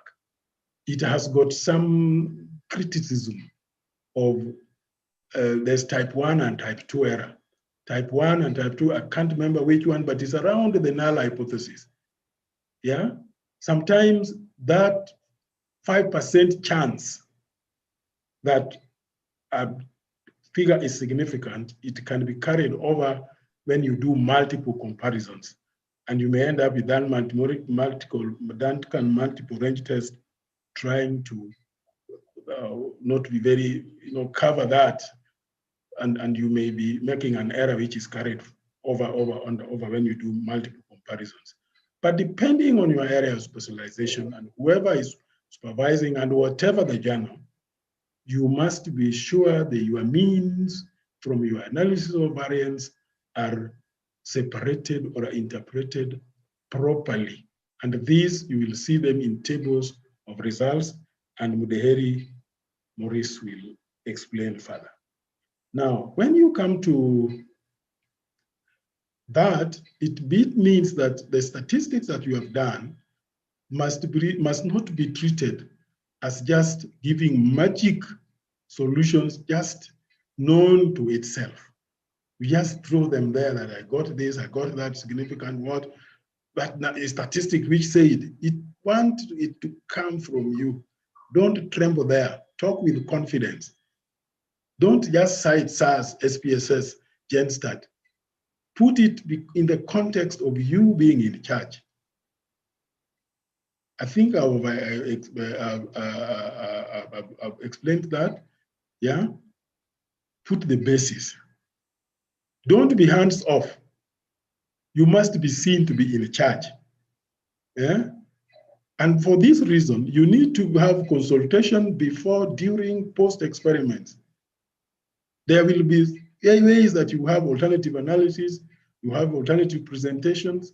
When things better be in charts, let you come to make it in charts. If they are good to be in graphs, there are pie charts, there are graphs, and sometimes with error bars.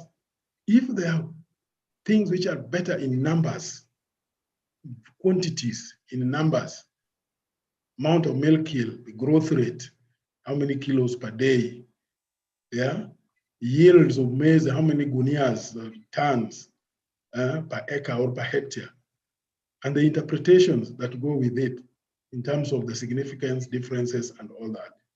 Be very candid on that. And for that reason,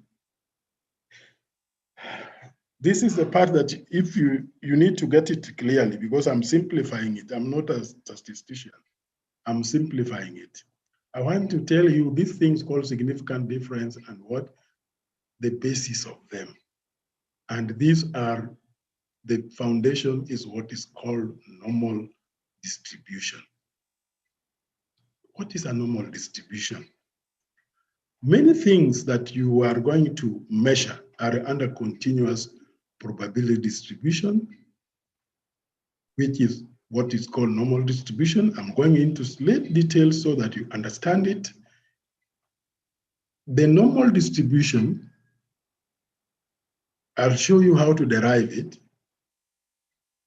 What data you are generating on your yields, on your growth, on the soil fertility levels, on feed intake by animals, those quantities, if you arrange them, there will be those animals that eat too much or eat very little. But majority of them will be just surrounding around an average, which is called a mean. So these data that we have in nature are normally distributed. And a perfect normal distribution, the average, the mean, and the median, the middle number, and the mode, the most occurring number is the same. This is what is being said below here. It's the same. So numbers on the left, if you get these numbers, and on the right are symmetric. This is the data you are collecting. The things I'm talking about, replicating the maize yields and all that, those data, when you record them under normal distribution curve, they will be distributed like this. And when you talk about significant differences, we are talking about these tails. Is this population overlapping with the other? And the overlap is how much? And I'm going to go into that as we move on. The area underneath the normal distribution represent a probability, and the total area under the curve is 1. Numeral 1 is a probability. Probability of 1 means is always that. The probability can range from 0, no chance, to 1. We'll go and get clearer as I move on. Sorry. Are we together? Can somebody say we are together? We are together. The people who want to be together, if anybody is lost here, it doesn't mean that you will not get anything, but for majority of us, this is where our science is. I think all of us, because I'll also touch on social sciences. But there are people who, I think Dr. Owor, Professor Owor will come in that can write other types of paper. But the types of research paper we are trying to teach on based on this kind of analogy. Now, most continuous values have said that they follow this normal cluster around the mean. The further a value is from the mean, the less likely it is to occur. When you hear this significant, what we are talking about these tails. If something say is lower than what we got was lower, you are talking about this tail. When say something was higher, you are talking about this tail and the distribution thereon of that probability. And that is, you are comparing it with maybe another distribution of these bell shapes of the control or of another variable that you are looking, and now you have induced your source of variation, and it has produced you values that seem to not to be depicting the same population, the same group. This identical group is different. Statistics telling is different. Now, the tails are the asymptotic means that they approach, but they never reach the 0. This thing can extend, but it will be 0.00000 up to, but it never reaches 0. Now, something is, I need to close this. Now, why is the normal distribution important? And I said the normal distribution is the most important probability distribution in statistics because many continuous data in nature displays this shape. I said that.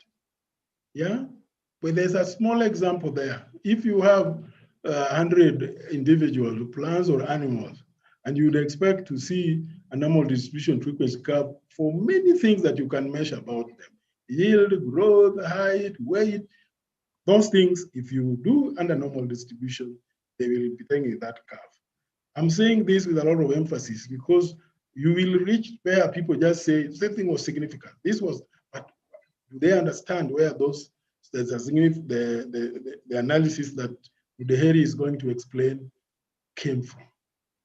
And the most powerful parametric, there is parametric and non-parametric. But parametric, that means the data that I've just talked about that we collect, yeah, they get this normal distribution.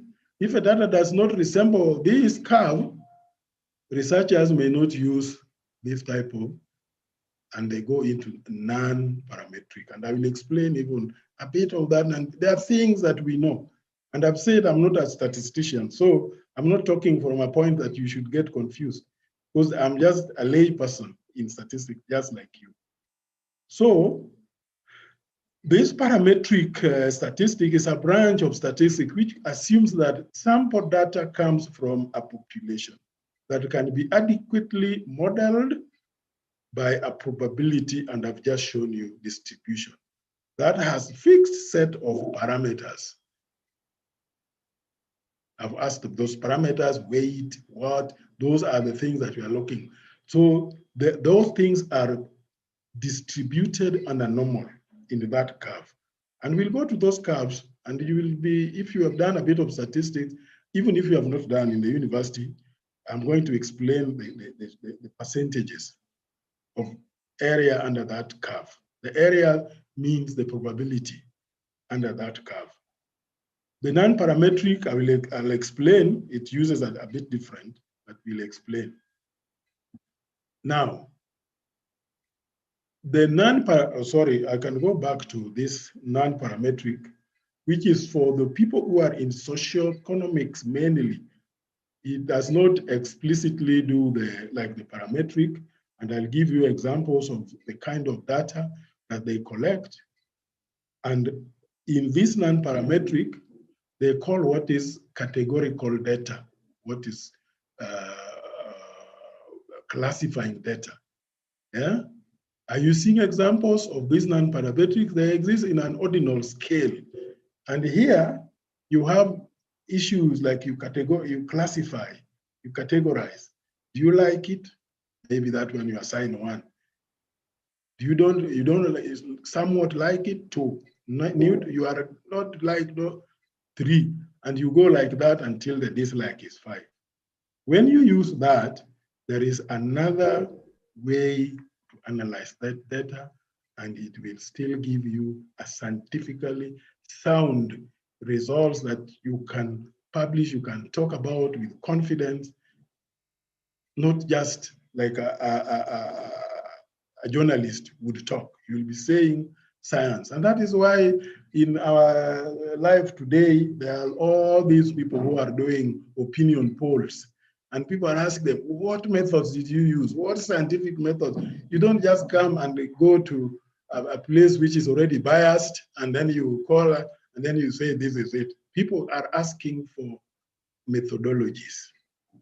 And this is why, if you understand this part, even with the other people who are going to explain the other sections of methodology, is very, very going to be very easy for you.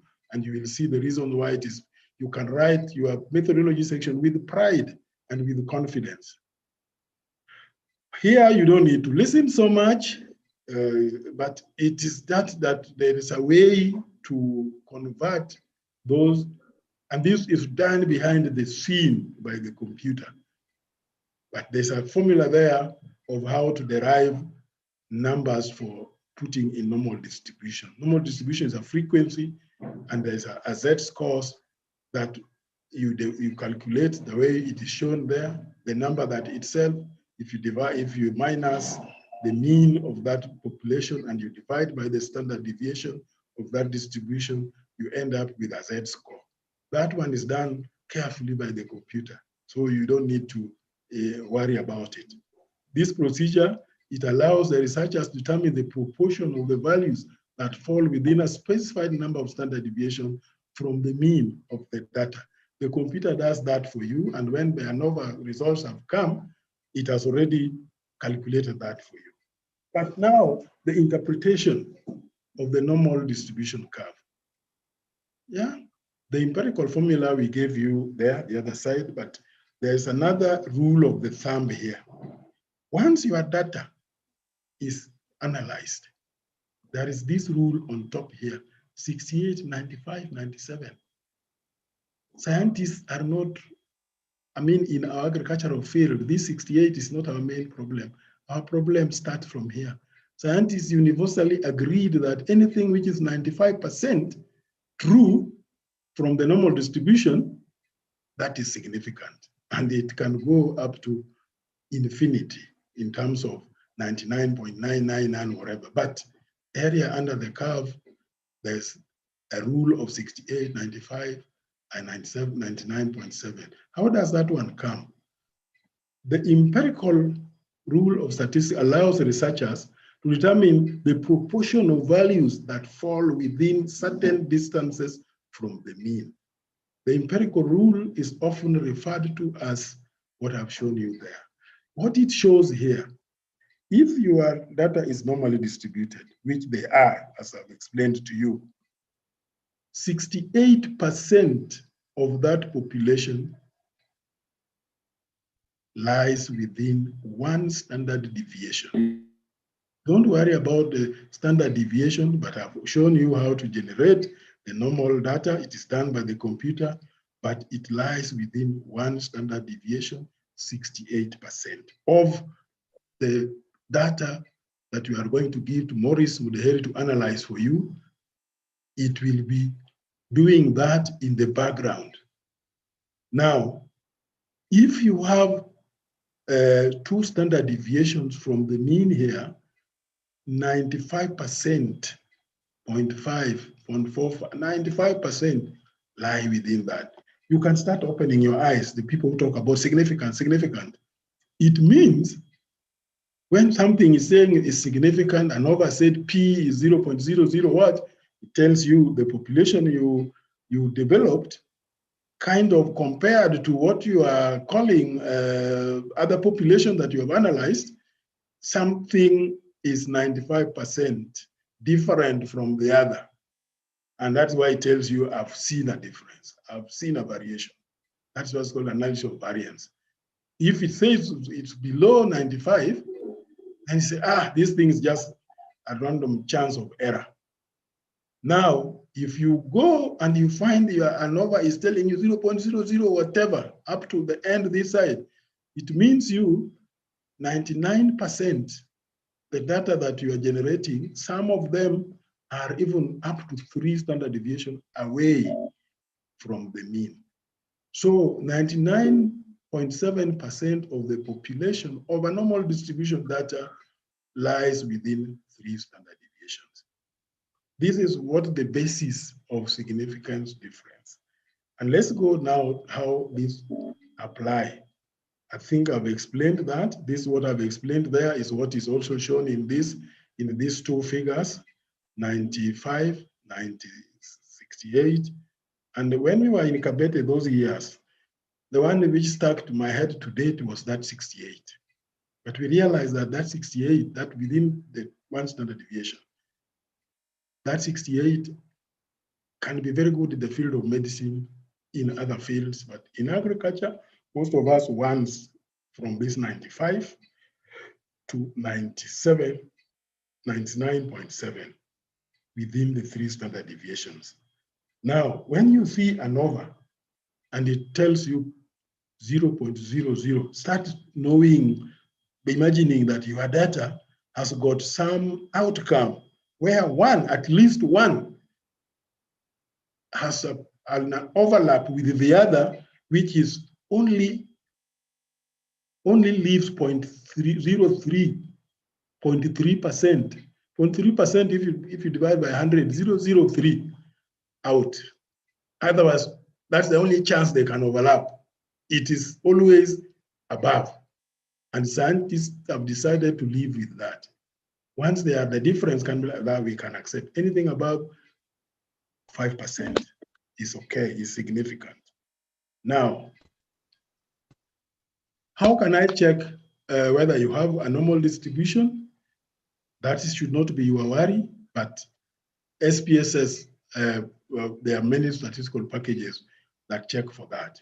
If you give your data to Maurice or Tranira, my friend in GNAL, or any other biometrician in the university where you are learning, and you understand what I've just explained, they can check for that normality. And if there's reason, they have known best to correct abnormality, the skewedness, the ketosis, and all this, there will be reasons for that. They are able to do that for you. And here, this one, the picture I put there, somebody sent it to me through WhatsApp just yesterday. I don't know what coincidence. And by the way, Gladys, if you are still logged in, this was William Okello, your predecessor. He sent to me this yesterday. And we exchanged these light moments with social media. So he said, billions saw the apple fall, but only Newton asked why. And all of you who have gone through the schools in Kenya, you know Newton's laws. There are about 4 laws or 3 of motion. And he asked himself, why? This is the heart of why we are training you in scientific writing. Although Isaac Newton is well known for his discoveries He did others in mathematics and optics, and he formulated several 3 laws of motion. What we remember him most for was this law of gravity. Now you have your own laws that you want to hypothesize about and prove. So this guy went ahead to create a hypothesis and find out those formula of acceleration due to gravity, about what these laws of motion, equal and opposite reactions on motion. This is the head that you need to have. That is the brain that Carlo needs in you to be able to question and design experiments to answer. Now, in my computer, I'm not seeing the full top, but I'm coming to what Newton was doing, what's called null hypothesis. You are going to hypothesize in your workstations about the things happening. I worked in Lanet for nearly 10 years, and there is somebody called Van Akel in 1975 who introduced sorghum for dry highlands. One of them is called 6518, another one is called 1291, Van Akel. And his whole hypothesis was, can sorghums grow in these highlands? And if they grow, what kind of yields? So first hypothesis, they can grow. The alternative, they cannot grow. And then within that, is there any variation in their yields? That these sorghums can only yield this much. Maybe they introduce one from Rwanda called a Kenyaroka, they introduce others from Ethiopian highlands. And through that, they first accepted that, okay, they can, but then you accept that, but if they can grow, what if we want to see whether the one can yield better than the other?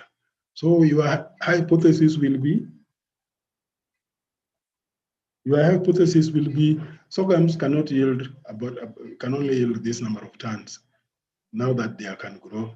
The alternative is that some can even do better. And that is where you do the hypothesis that Dr. Mondi emphasized on in your methodology, in your introduction, that something is not going to stay status quo. Something can change. And that's why you are a researcher. You want to see new things in your fields. This drug can treat ECF. And when I treat 100 animals, 80% will get well. Can I have one that when I put animals to it, then we'll get more than 80%, 80 of them, and you subject them to the test. So researchers work very hard to reject the status quo, to nullify or to disapprove the null hypothesis. Researchers come up with an alternative hypothesis on that, the one that they think explains a phenomenon, and then work to reject the null hypothesis.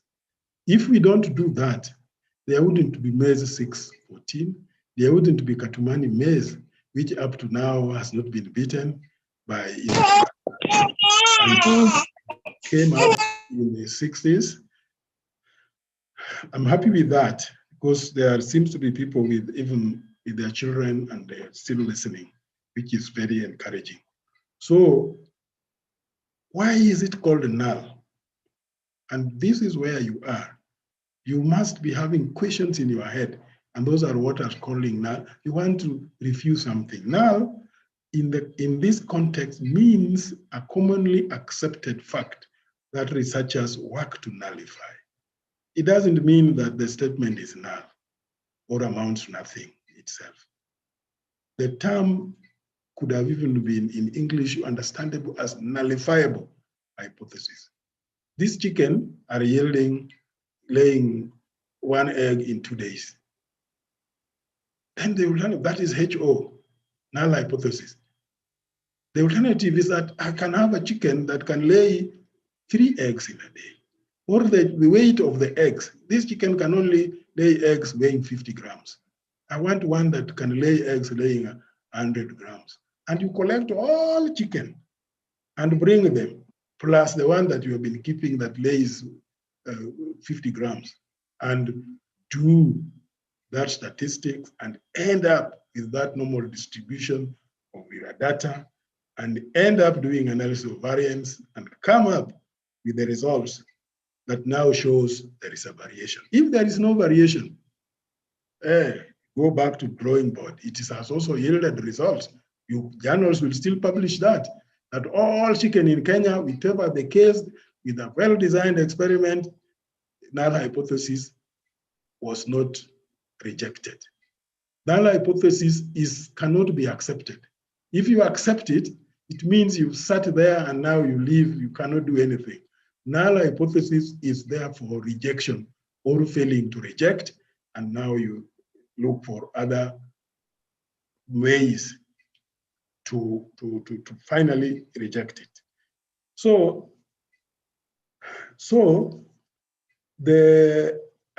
I'd say why do I test it? Here, there's something covering my wrapper there. No, I'll clear it. Why not just prove an alternative one? I think I'll explain it in the next slide better. But the answer is scientists are required to reject. It is part of our scientific process. Science is a battery of to prove or disapprove theories. Those things that Newton was coming up with, making sure that any new hypothesis has no flaws, including both null and the alternative hypothesis, that it has got no flaws. That's why you go through those designs and all that. Not including null hypothesis in your research is considered a very, very bad practice by scientific community. Not even putting control in your experiments. Yeah, you must use the status quo, and this status quo is where you are designing your work to improve. The unknown to be derived from the known. If you set out to prove an alternative hypothesis without considering, you don't just disapprove this. Let me come to the next. But I'm saying sometimes when you don't state this clearly in your experimentals, you find that some peer-reviewed journals, academic journals, will not take your work. There must be a problem. There must be a question. There must be things you set to answer that question. And I very liked Dr. Mondi and later Professor Woche. They all joined hand to emphasize the need for having a question that you want to solve through the research interventions. Now, an example. This is an example, very plain one. And when you were kids, and we thought that the world is just a flat place where you run up to the end, and maybe there's a tip at the end of that flat space. And there was, to that level, there was even a flat world society, which is somewhere, somebody, but I'll explain this. So those people thought that the world was flat and believed it was flat. So somebody set a null hypothesis, and the world is flat. And then the alternative hypothesis was that the world is round. Of course, the right way to explain that was that the world was not flat. So if that's why I'm explaining null hypothesis is about stating the alternative, disapproving. You believe it's world, and then the other guy says it is not flat. So what you want to disapprove, prove or disapprove, is the flatness. So it must be part of the investigations. So that when you disapprove, then people never go back to it. But if you just went ahead and proved that the world was round, and you never disapproved that it is flat, that one will be a question which is still lingering. So you must disapprove and move ahead. You must show that this maize variety I've released has better yield, better taste, better cookability than the other one. And for that, the other one must be put part of the test. Several scientists, including this one that I put there, were set out to disapprove this hypothesis that the world was flat, and they came and approved that. Today we know the world is round, but you can see that Copernicus, most of them were Greek people with a lot of mathematical knowledge. They did whatever sciences they did that time, and the people who are really on the world is flat, they made that society called Flat Earth Society. Can it exist today? It can exist as a social group, but already it is proven that they were wrong. That is why putting your null hypothesis is a very important part of your. So I now come to what you hear called p-value. P-value. So are we still together? Yes. You are in the audience. Have I lost you anywhere? No. No. You are talking on behalf of many. And Clara? I mean, you are okay? yes.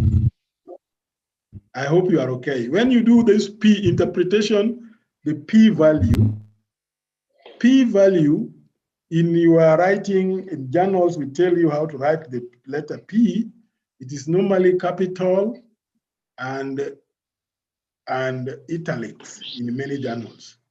That is the probability value. And I'm going to explain when you talk about significant, different, or not, how you interpret it. When you perform your statistical test, a p-value helps you to determine the significance of your results in relation to the null hypothesis. Now, here is where you need to understand. This is the population, this is the population of the data that was analyzed. And there is another population you are comparing with.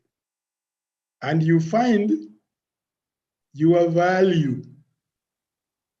This population is spread until the only one which is not in it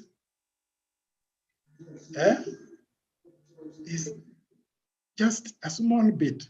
All of it is this way.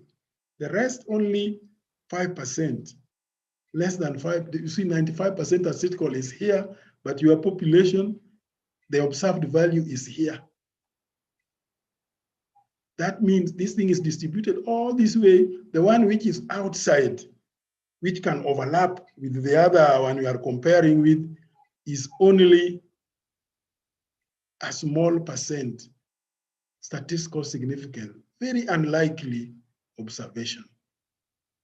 Very unlikely. Even here at this end, also very unlikely. But this is how it has behaved. But you are interested on this end. My value is lower than a certain mean here that was you are comparing with, along your treatments means.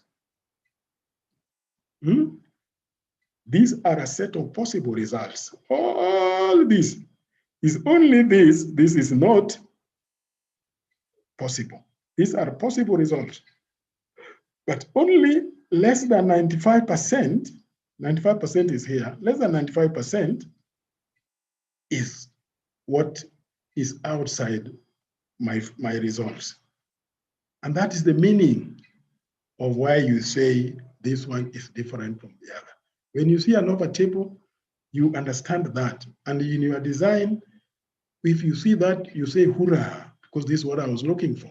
Even if it did not work, it has given an answer so that you can not accept the null, not reject the null hypothesis, but move on to look at other alternatives. For example, you can you don't know. The maize you are brought from Zimbabwe, Uganda, Wapi, kumbe they were imported from Kenya to those, exported from Kenya to those countries, and you wanted to compare them with 614, but they are just 614. So you put them in a trial and everything looks the same. So, not significant. Statistics will tell you they are not. But if you find a difference and say, yeah, maybe there's something from Zimbabwe here can help.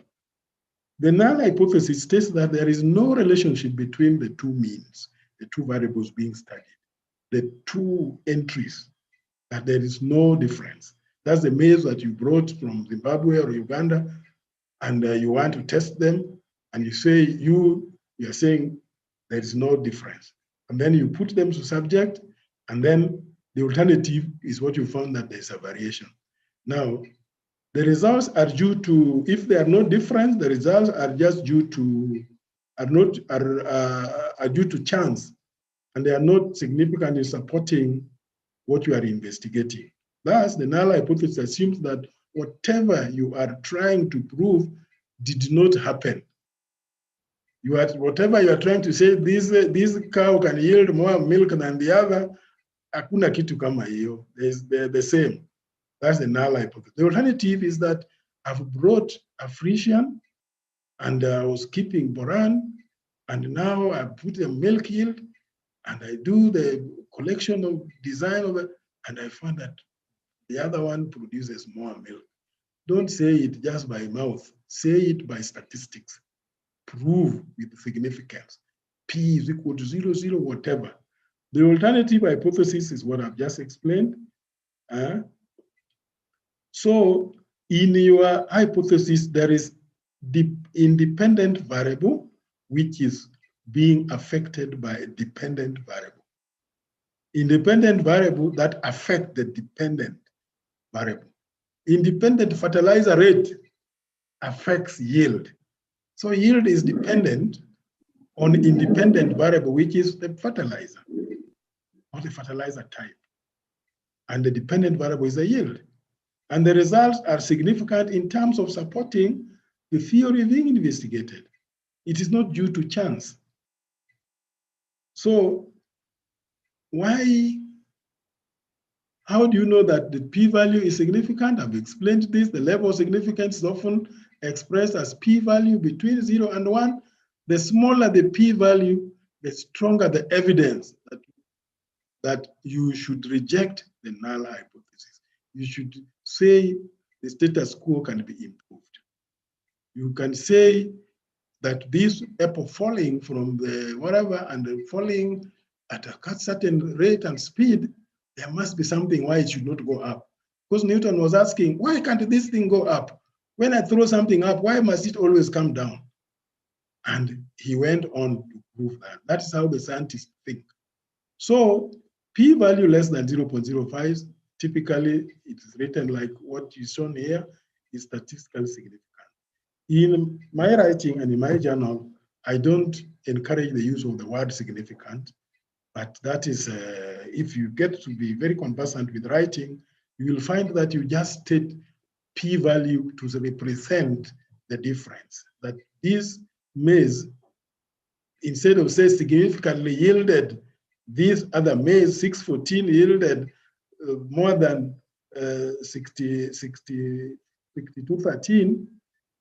Instead of saying significantly yielded, just say 614 yielded higher. P is equal to 0, 0 this, than yielded higher than 6213. And you will have passed the message. You don't need even to add the word significant. The p-value that you put there and the direction of change, which is higher or lower, or greater or bigger or heavier, those are the ones that will now be known that it is with the power of statistics of very, very highly significant. P is equal to 0.0001. Sometimes in statistics, the journals accept 0.05, 0.01, and 0.001. Beyond that, it can be so much, but it just emphasizes to what emphasis are your results saying the differences are being detected statistically. So I've explained that. Now, a p-value higher than that is normally not significant. And don't say insignificant. It is non-significant or not significant, not insignificant. It is not English, it is statistics we are talking about. So this means that you retain the null hypothesis and reject the alternative hypothesis. I'm not using the word. You should note that you cannot accept the null hypothesis. We can only reject the null hypothesis or fail to reject it. Dr. Mondi had explained that in the morning. You get it? Because if you say accept, you will relax there. And I've explained the theory behind all this.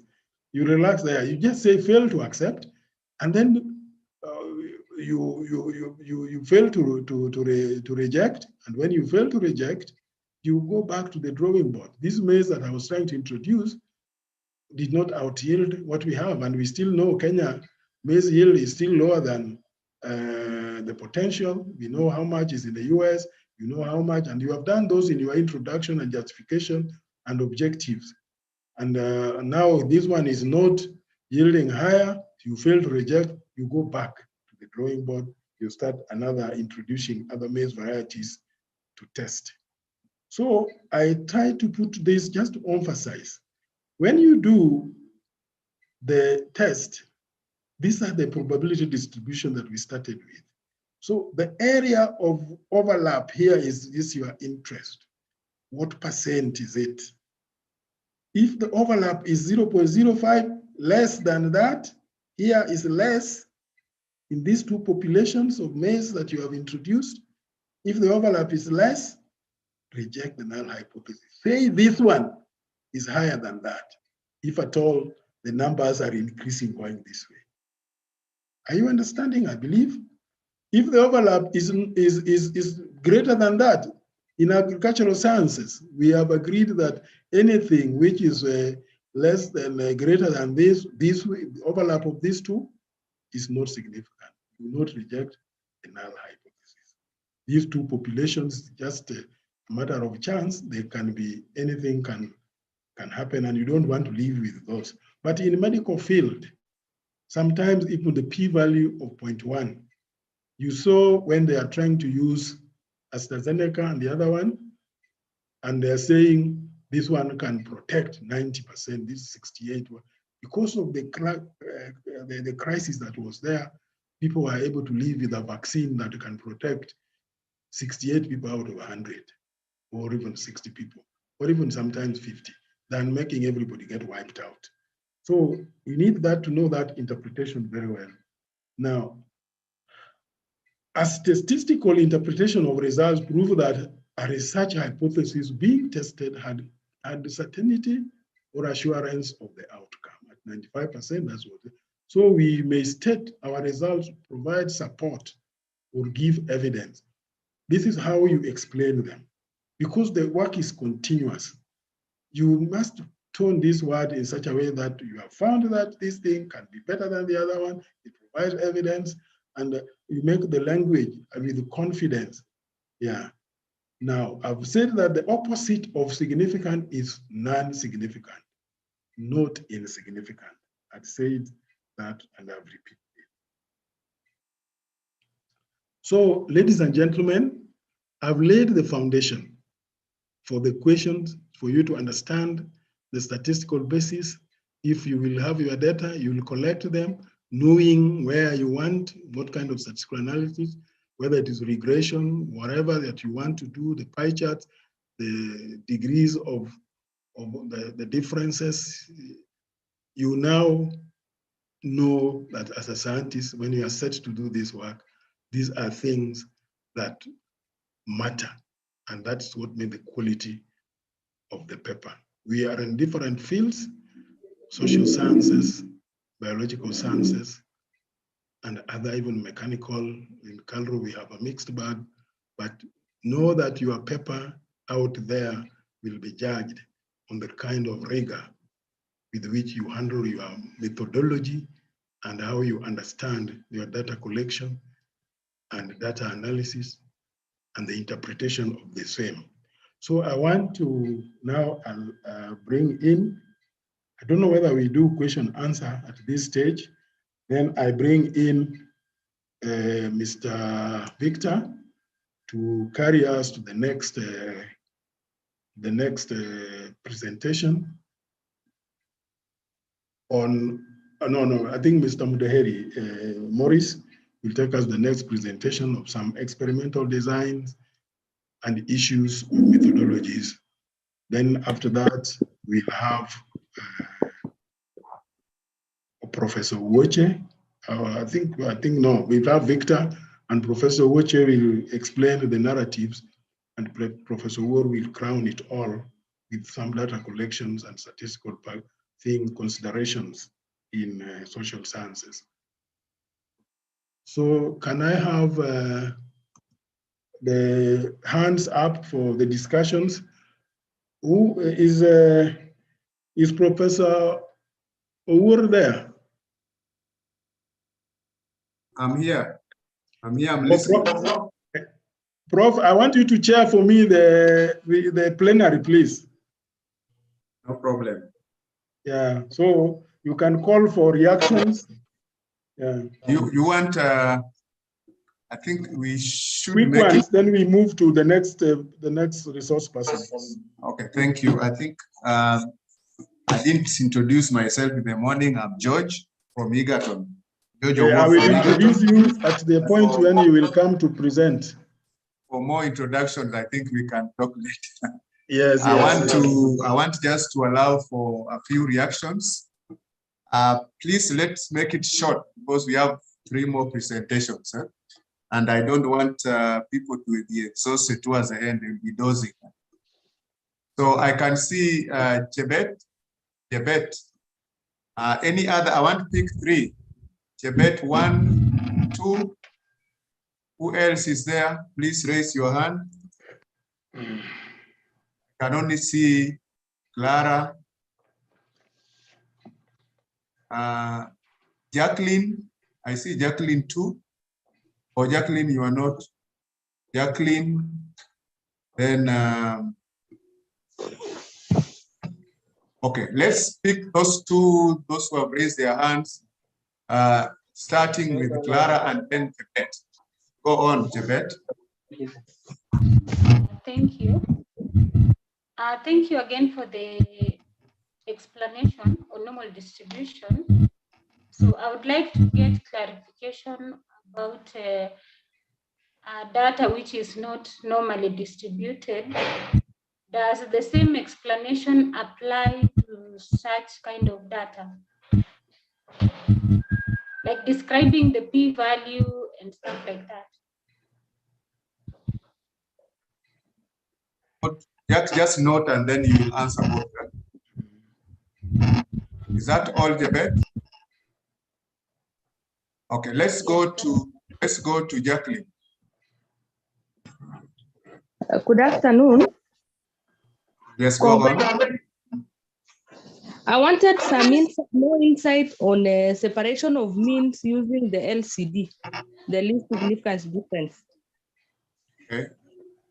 Yeah, thank you. You got it, Jack? Yes. Then I have Miriam. Yes, good afternoon. I wanted to ask or to debate question of normal distribution. Or not on count data when you're transforming it. When do you know that you should log transform or do square root transformation? Okay. I think the 3 is no for the else. Okay, Jack, go on. Well, the chair, Professor Owur, you will come to also help me to answer. And is Morris there? Morris Mudaheri?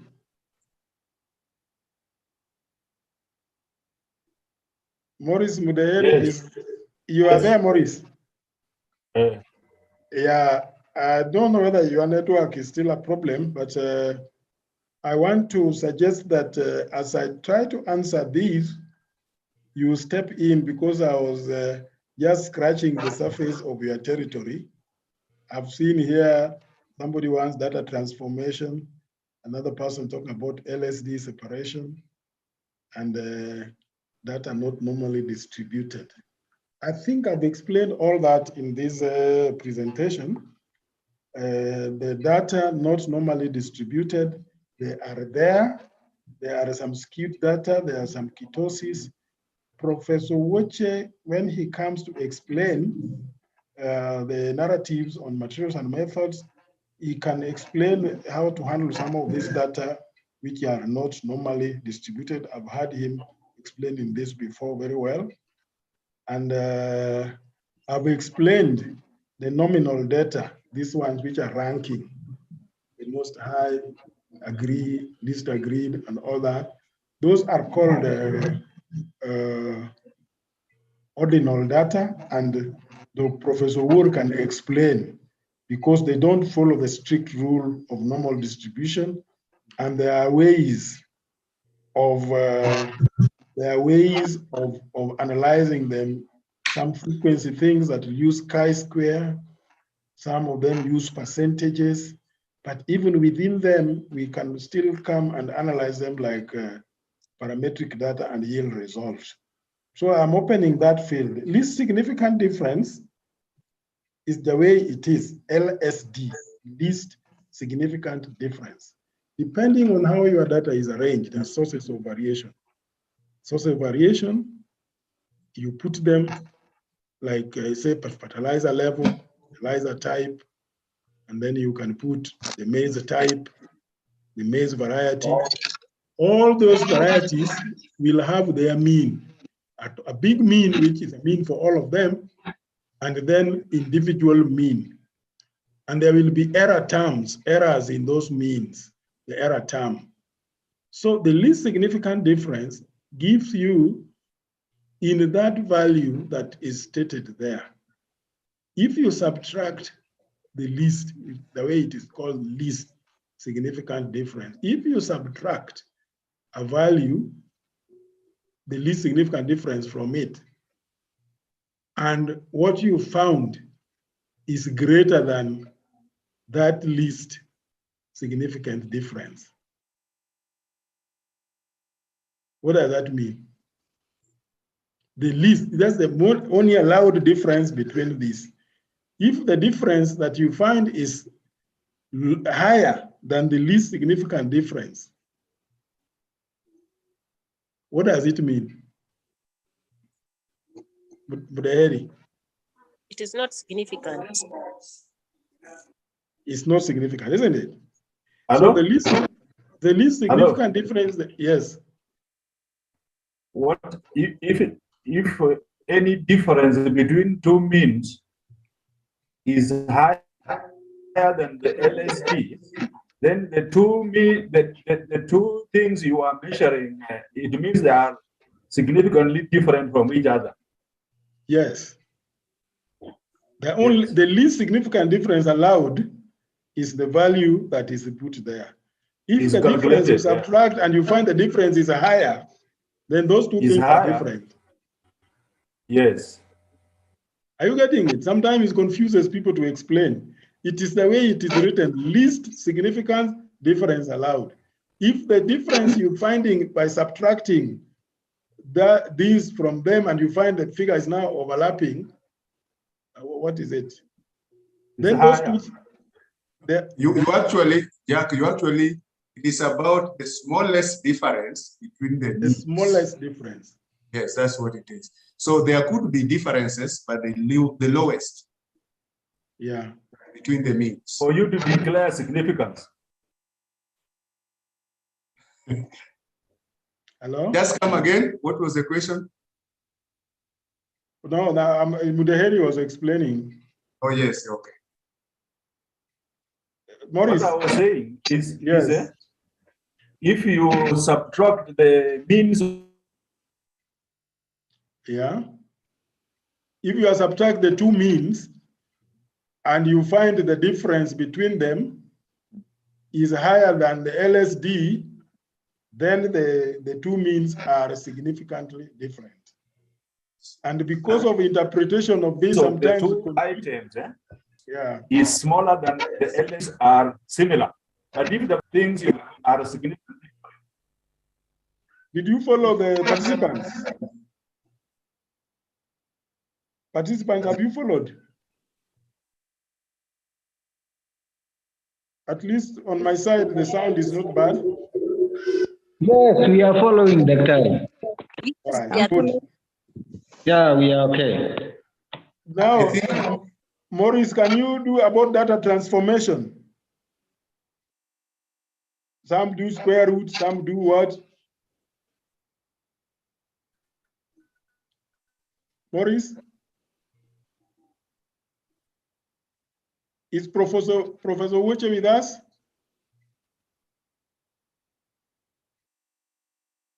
Well, is a connection a problem? You can hear me? The transformation of data is necessitated by the... You see data you have collected. Yes. Wow.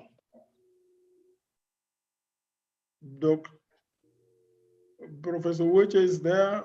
Professor Wood, are you there? Yeah, maybe I'm seeing that Maurice is not able to, but there are several reasons for that. Yes.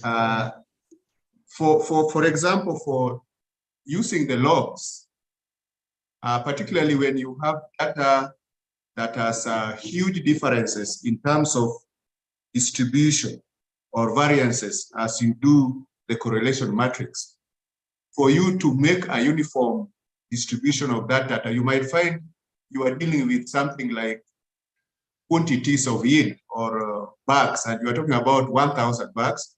And in the same variable, there's a variable like age, which is just 2. So one variable could be having several digits, maybe 1,000, and the other one has only 2. So you see the variability between that is very high. You normalize using the log or logarithms or natural logarithms so that the distribution is uniform or not highly distributed in terms of variation. To enable you to standardize, it's about standardization based on the statistical assumptions you have. The second one is you also do that, you transform in logs, particularly for production functions, because based on the hypothesis behind your production system, you know very well that production system, for example, Cobb-Douglas for our production economies, is not a linear function. And so you cannot just say inputs are linearly related. For you to work such, you use either natural logs or logarithms. But the basis is actually to ensure that you have a standardized data that has no high distribution of variances. That is for the question of, but when you talk about squaring, I've seen some people square age or age square. That is actually based on your assumption that the older the person becomes, actually, that is, it's about an hypothesis that the older the person becomes, the more maybe weaker he is in productivity in the farm. So those usages varies with the nature of your assumption.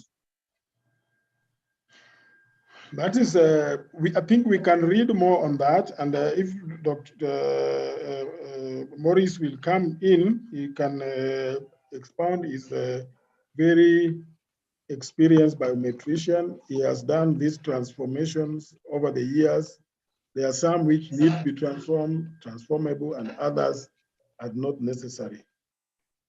So, Prof, these data are not normally distributed. I think mainly they come in these classical categorical groupings of questionnaire type of data collection.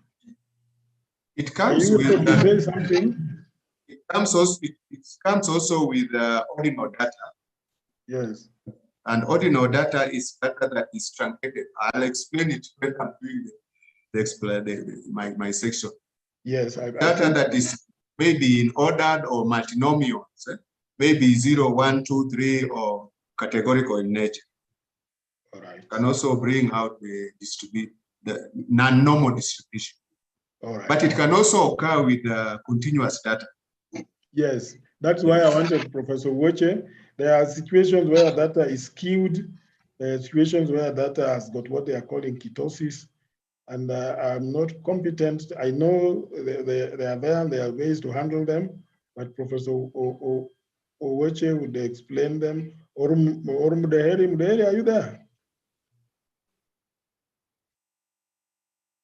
Maurice? Well, he's supposed to present. Yeah? I'm hearing. Oh, you are there. I think when you will be making your presentation, you bear that in mind, or maybe if it comes as a question at that stage, handle it. This data or analysis of data which is not normally distributed.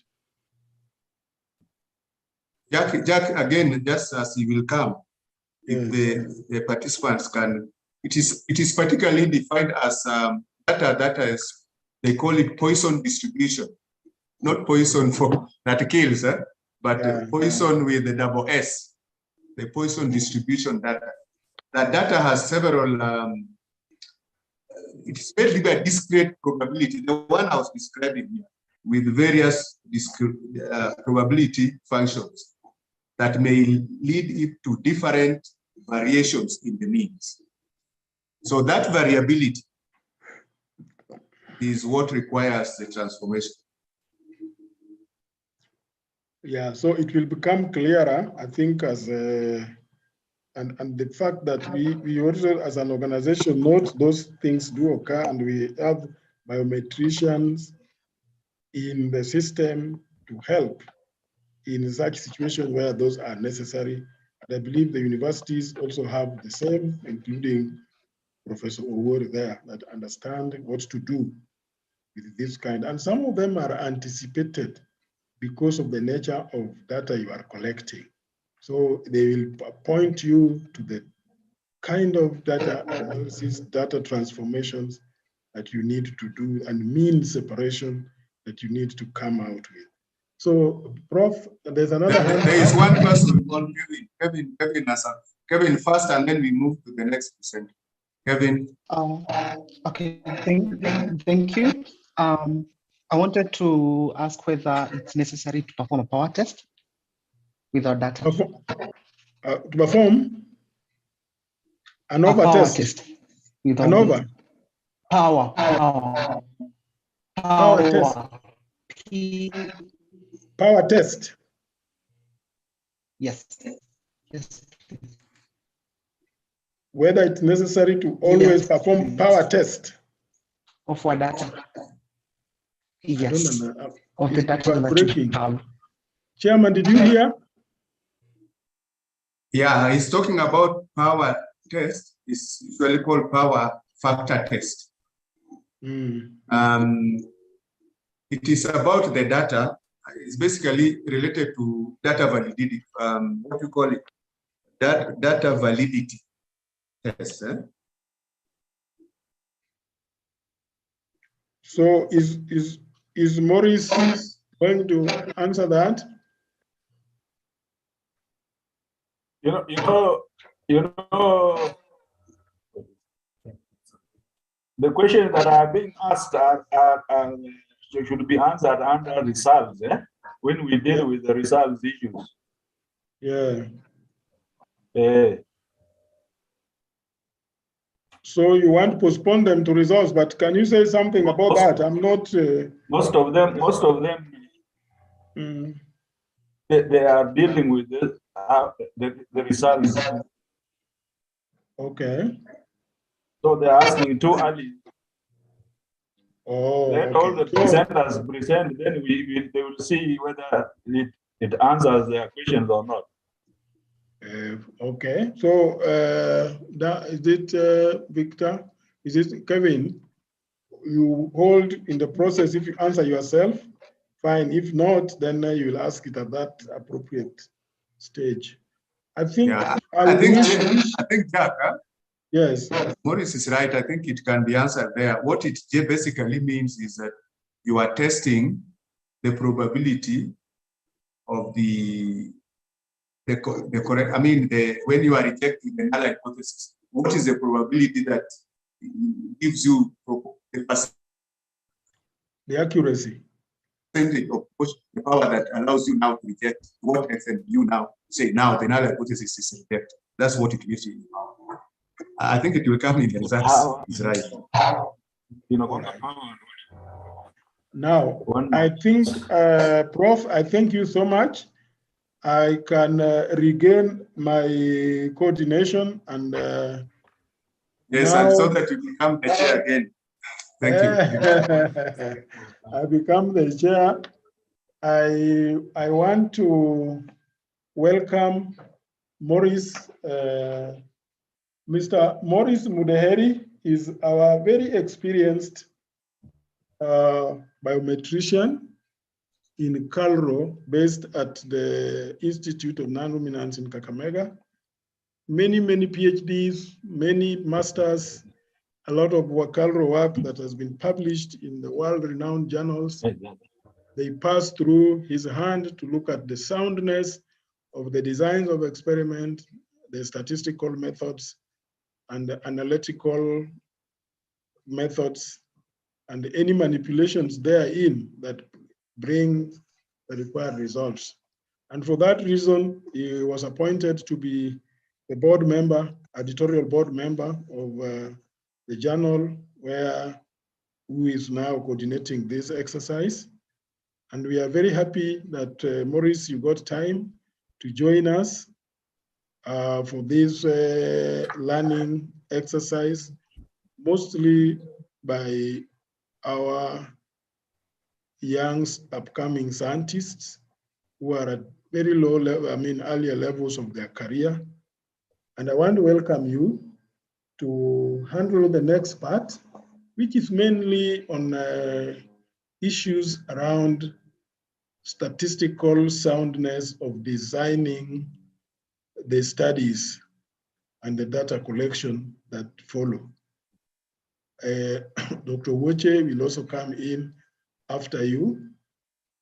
And I think after you will bring in, if Dr. Woche is back, we'll see, but also Victor will tell us about the ODK. So Maurice, welcome. I'm not sure about your connectivity. We'll try. Oh, good.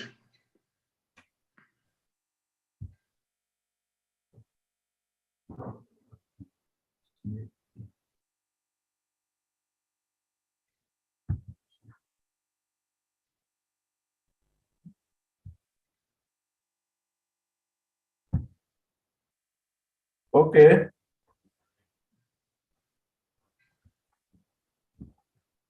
Thank you for the chance to talk about experimental designs. Although my connectivity this place is not very good, but I'll try my best.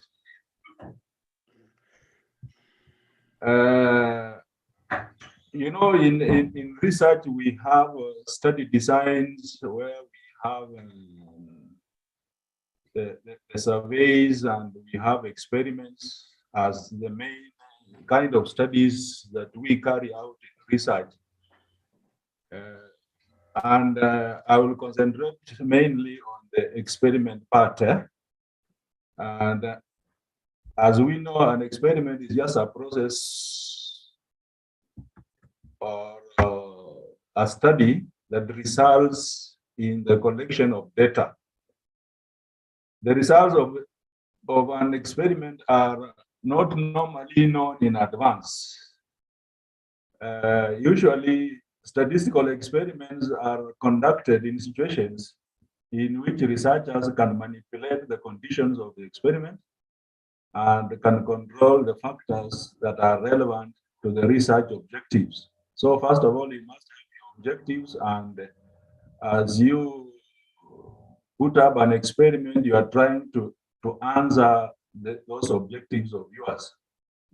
So an experimental design is the process of planning a study to meet specific objectives. So the design must be linked to the objectives that you want answered. So when you are planning an experiment, if you want to do it properly, it's very important to ensure that the right type of data are obtained to answer your research questions that are very much linked to your hypothesis. Yes? Tilt your linear bit so that they can see. They're just seeing you are there. There I think is okay. Okay. Yeah. Okay. So what I was saying, as you plan an experiment properly, it is very important in order to ensure that the right type of data are obtained to answer the research questions of interest as clearly and as efficiently as possible. So there are some basic concepts that we need to understand when you are designing an experiment. Some of them are, you follow the following steps. You define the problem and the questions to be addressed. You define the population of interest. If there are varieties, you know the kind of varieties, the population of interest, and then you determine the need for just taking a few of from that population, and then you define an experimental design. As we shall see, there are very many experimental designs, so you need to decide which experimental design are you going to use that can help you answer the objectives you have.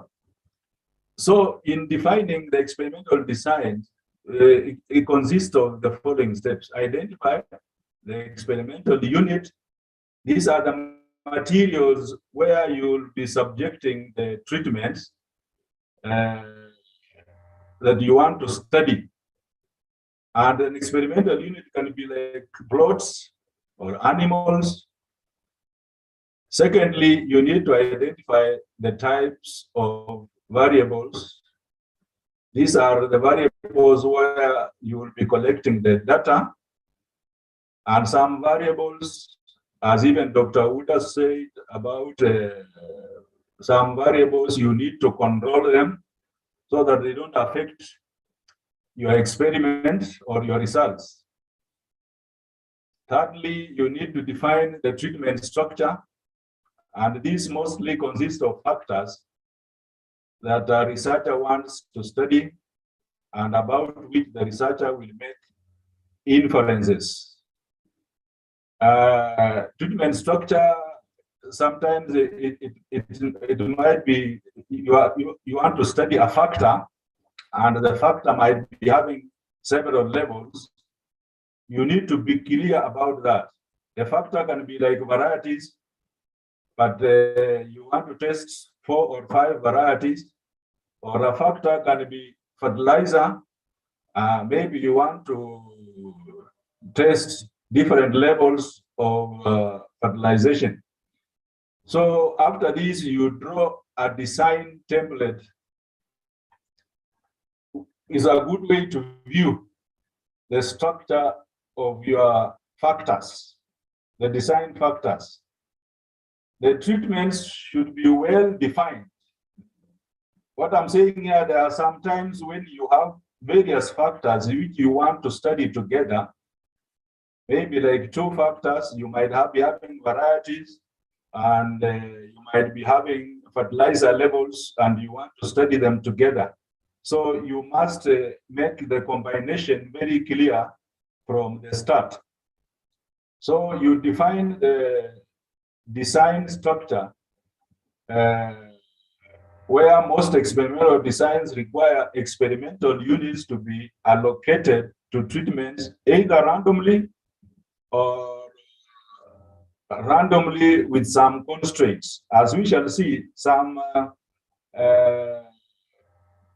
designs allow random assignment of treatments to the plots or experimental units, but some designs are somehow constrained so that you constrain at a particular level, and at the other level, you can do the random assignment. And some constraints are normally in what we term as blocks. Blocks, when we deal with block designs, there is some constraint that is involved. And what do we call blocks? These are just groups of experimental units that are formed to make sure that the block units are as homogeneous as possible in respect to certain characteristics that you might be wanting to control. The types of the easiest and the commonly used design structures are like the completely randomized design, which we shall look at briefly, where we find that treatments are assigned to subjects or to experimental units completely at random. And mostly this design is very useful in an environment where there is homogeneity of experimental units, like in screen houses where you can control the environment, or in laboratories where the experimental units are more or less uniform. And the second common or mostly used design is the randomized complete block design. In this kind of design, you find that the experimental units are divided into what we call blocks according to certain characteristics. And the treatments are then assigned to these experimental units within a block randomly. Or sometimes when the block is equal to a replication, we can say that they are assigned to a within a replication randomly. That is where unitized complete block design comes in. Those are some of the simplest designs that we normally deal with. And when you are collecting data, it is important to follow data collection protocol, which is exactly as it is written when the data is going to be collected. Prior to collecting the data, it is important to double check that all the instruments are valid, are reliable, are calibrated properly so that they give you accurate kind of recordings. After this is confirmed, you need to take time to explain the data collection procedures to the person who will be doing the actual data collection. Like in CAD, mostly we use the technical assistants or the technical officers to do this kind of work. So you need to make sure that they are conversant with what you want them to do and how to measure or how to take the data. Then there is the aspect of analyzing. There are many thousands of experimental designs, and each design can be analyzed by using a specific analysis of variance. But although we talk of analysis of variance, this is just a method in statistics which is normally used. But normally what we are trying to test is actually the means of the different levels of a factor to see whether the means are same or they differ.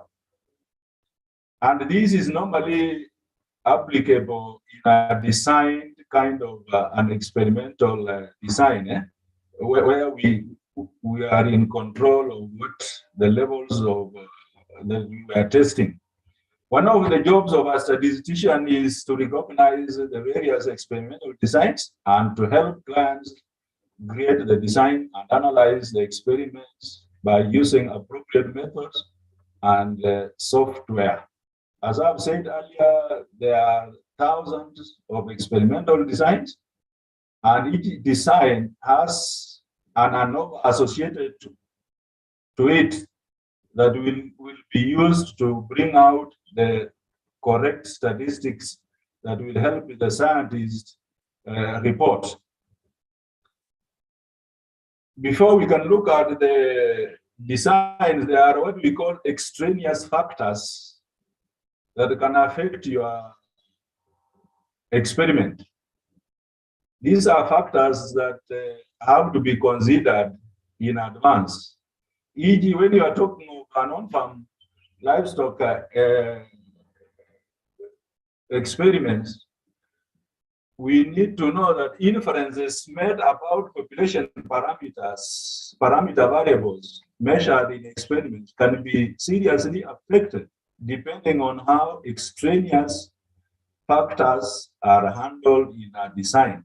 These extraneous extra factors, the factors that you didn't include in your design, if you don't control them, they might affect the results that come out. So they have to be dealt with, and that's where Dr. Uda was talking of analysis of covariance. These extraneous factors sometimes are covariates that you need to take care of so that the analysis that comes out is as accurate as possible. As if a researcher completely ignores these factors, then the variation that cannot be accounted by the treatments will be lumped together into what we call the error term. And if they are lumped together in the error term ends up being large. And if you have a denominator that is very large, it will be very hard for it to sense any difference that might be existing in the treatment. So we want to minimize the error term as much as possible so that it can detect, so that we can have a denominator that is able to detect any difference between the treatments. And that's why we're saying this error mean square is normally involved in computing the statistical tests. This may lead to having wrong inferences made. So the usual practice is to attempt to stratify the experimental units on the basis of non-experimental factors, which are thought to show significant variation across the experimental units. Like what Victoria was saying, if you find that the animals you want to include in your experiment are of varying ages, so then the covariance must come in to help in the correcting for age. Or if there are different lactations, the same should be done to correct for it. When the correct analysis is done, these extraneous factors end up being separated from the error sum of squares, hence making the analysis more correct. And in on-farm trials, you get issues to do with lactation at different levels, breeds differ, farmers don't have the same breeds, time of entering into the experiment might differ, you don't have enough animals to enter into the trial, age might differ. All these are what we call extraneous factors that need to be controlled. If there are too many extraneous factors in an experiment, then it makes it very complex when you are analyzing. Yeah? So we need to look for experimental units that are not having very many extraneous factors. Now let us look at these common experimental designs which we normally use in research. I said earlier, we have CRD, which is a completely randomized design. And this one normally leads to a one-way ANOVA, which we shall see an example. And we have a randomized complete block design. It can also have a one-way ANOVA or a two-way ANOVA, depending on the number of factors that were involved in this design. Then there are other designs that are that are used mostly with the people of livestock Latin square designs, where the gradients, you have two types of gradients, so you want to control for them. And lastly, in this presentation, we might look at incomplete block designs. These are mostly the lattice square designs, mainly balanced or unbalanced. And we have the alpha lattice designs, and we shall see when do you go for these advanced kind of designs instead of using the simple ones. Why do people choose the advanced type of designs? Before we look at those designs, there is the issue of treatment structure. You need to understand the structure. Treatment structure simply means what is the structure of your treatments? How are they arranged? One way, it simply means there is one factor, a single factor. But this single factor can be at various levels. You can have a treatment structure also factorial, which might be two-way. That means you have two factors that you are combining together to study in the same experiment. There can be three-way. Maybe you have three factors, and each of the factor is at different levels. Then there is another design that people use it mostly, which we call split plot design, where we have the main plot factor and the subplot factor.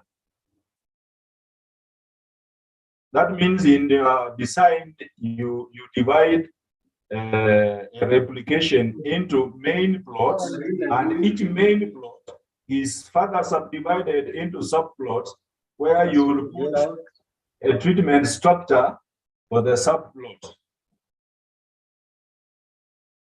Completely randomized design, you might have 4 different diets which you want to compare. Maybe I'm just using the letter A, B, C, D. We might be interested in these calculation rates of rabbits and so on. So if we have 16 rabbits available for the experiment,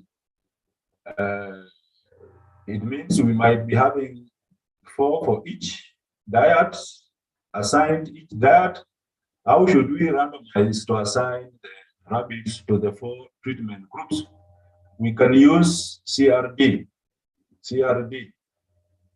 And that means you just assign a diet to the rabbits at random, not caring about the blocking and so on, because maybe the rabbits are of the same age.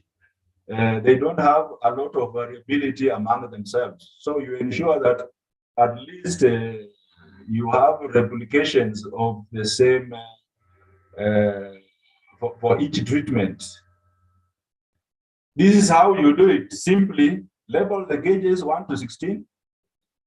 In a bowl, put 16 strips of paper, each with one of the integers 1 to 16 written on it. In a second bowl, put 16 strips of paper for each label A, B, C, D. Those are the diets. You catch a rabbit, select a number and a letter from each bowl, place the rabbit in that location indicated, by the number and fitted the diet assigned by the letter. And you repeat this until all the gauges are filled or assigned the diets and all the gauges are filled. So you will have randomization like what you have here. These are the gauges you have. 1, 2, 3, 4, up to 16. And these are what you, if for example, the first number selected was 7, and the first letter or diet picked was B. So you plot 7 or gauge 7, you assign the diet B. Then the first rabbit will be fed in location B and diet in location 7 and diet B. And you repeat this until all the gauges are filled. So you have diets are assigned to the gauges and the rabbits have been put in the respective cages. So to analyze the results of this experiment, we use a one-way analysis of variance. The measured coagulation times for each diet are what you see here. In the cage that was assigned diet A, cages that were assigned, these are the observations that came out. Diets for B, these were the observations and so on. And their overall means are these ones, which we want to test to see whether they differ from each other. Because what we are interested in are the diets. The rabbits, we are just using them to test the diets. What is the null hypothesis? The null hypothesis, sorry, I put here A, it should be alternate. It should be alternate. The null hypothesis should be that mu A, mean of diet A is equal to mean of diet B equal to mean of diet C, which is equal to mean of diet D. That means all treatment means are the same. That is how you will state your null hypothesis. And the alternate is simply saying that at least one of the means differ from the others. And once you have a particular design, it is important to state a statistical model that represents this kind of design.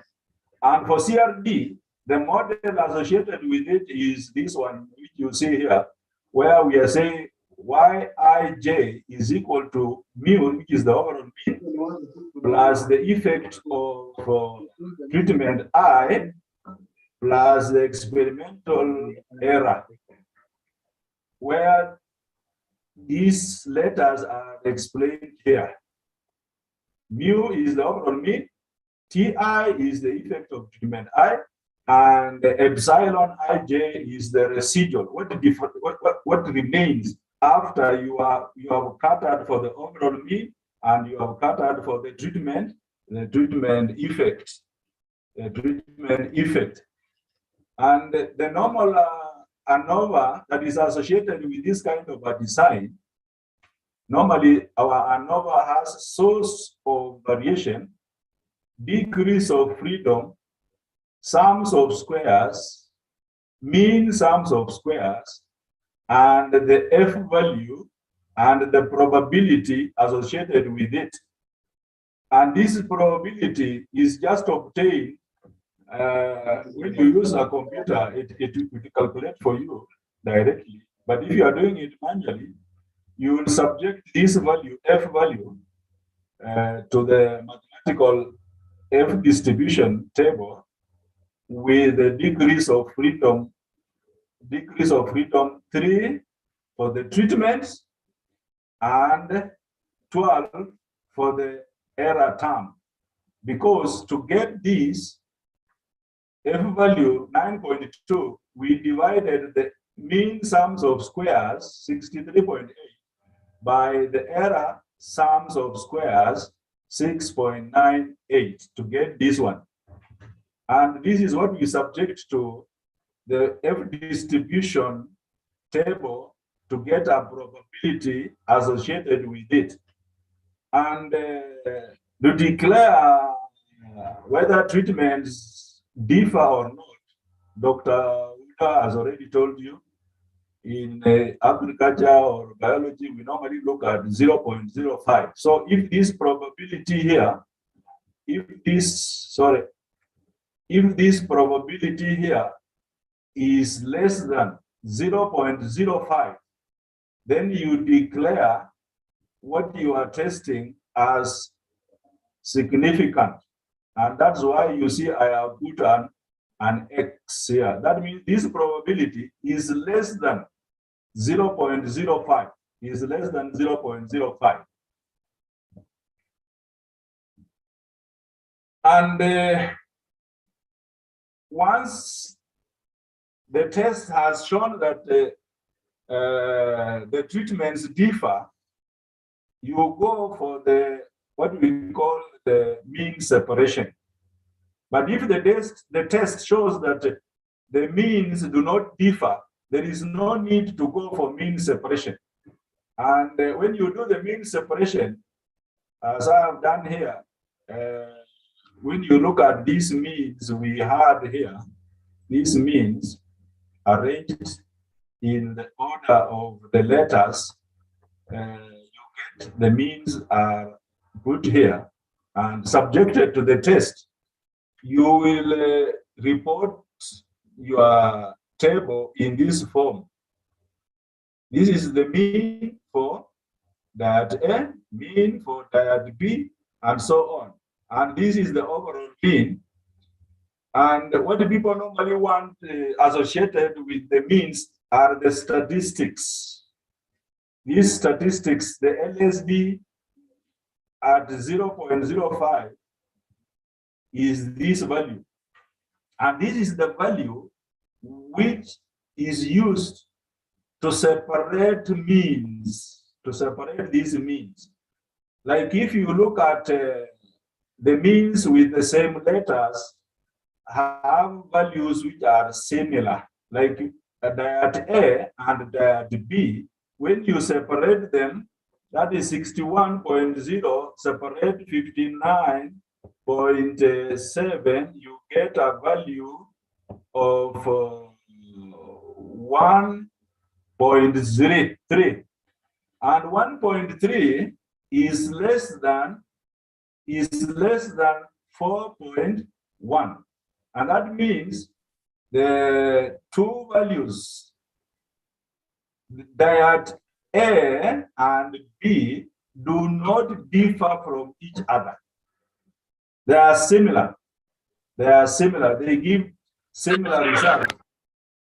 And if you look at the one of diet B, which is 66.2, subtract diet A, which is 61, get a value of 5.2. 5.2, when you compare to the least significant difference, it is greater. And that means these two means, the first diet A and diet B, differ from each other in respect to what we were testing for. In respect to what we were testing for. And in this table, normally when you write your table, the heading, you put an appropriate heading. It's very important.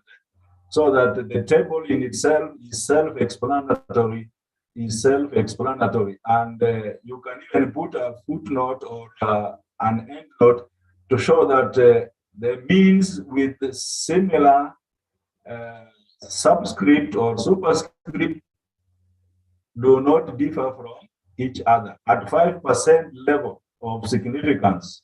At 5% level. Let us look, go to the next very common design, RCBD. In many experiments, the experimental units are not homogeneous. And that means they have to be divided into smaller units that are as homogeneous as possible. And these smaller units can be what we call a block or a replication in some instances, where you get a replication is the same as a block. But where we have incomplete blocks, a replication is different from a block.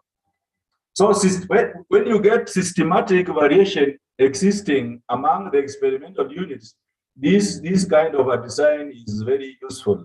Like in a field, or animals may differ in terms of age, lactation, and so on and so forth. So you group them in different ages, or in different lactations, or in different breeds. If it is the Frisians, you put Frisians together, and if it is the Ashers, you put them together, and so on. That is, you should have a way of blocking the experimental material or the experimental units you want to use in your experiment.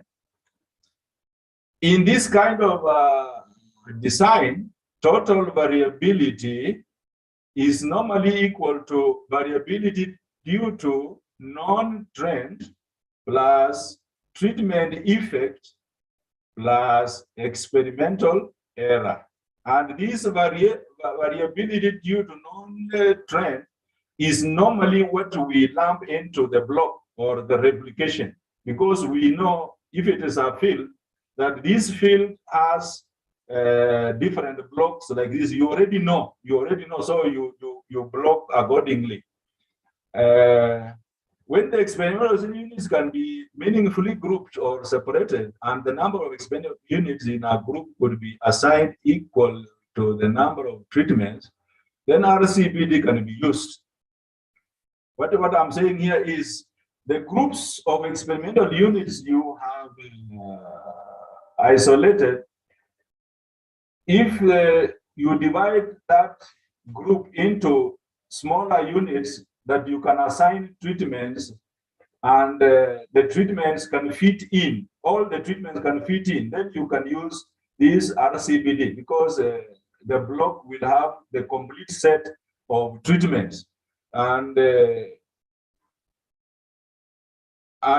number of replications in this case normally is equal to the number of blocks is equal. They are equal. Blocking is used when variation among experimental units dictates that you do so. Otherwise, if there is no variation, you revert back to the CRD. And the blocking is done so that units within a block are as similar as possible, and units of similar fertility status, or e.g. units of similar fertility status or animals with similar milk yield are grouped in the same group or block, so that observed differences within a block should be due to the treatments. That's where we say we are minimizing variability within a block as much as possible. And once we have come up with our blocks, randomization of treatments to units within a block is done independently in each block. So you have several blocks or several replications. So what you do, the randomization in replication 1 is done independently of the replication in replication, randomization in replication 2, and so on and so forth. The replications should not be similar. They should be done independently of each other in each block. So effective blocking increases precision of your study, and correct blocking normally makes sure that variability among blocks is always greater than variability within blocks, so that whatever, because the treatments you are going to apply within a block, any variability that comes up should be attributed to treatments alone, not to the to the different units within a block, but to the treatment. There are some restrictions. The treatment effects must be the same for each block in this design. Treatment effect, the number of units per block should be the same as the number of treatments, and that's why we call it complete block, where the number of units, experimental units in a block or in a rep are the same as the number of treatments that you are assigning to those units. We can test, there's an example of testing feeding rations. In a trial, you can have 5 rations, 4 blocks, and you can arrange them. The first one, you can have these animals being fed the different rations. The first block, the second block, the third block, and the fourth block. And then you collect your data, which you will subject to analysis using the RCBD kind of design.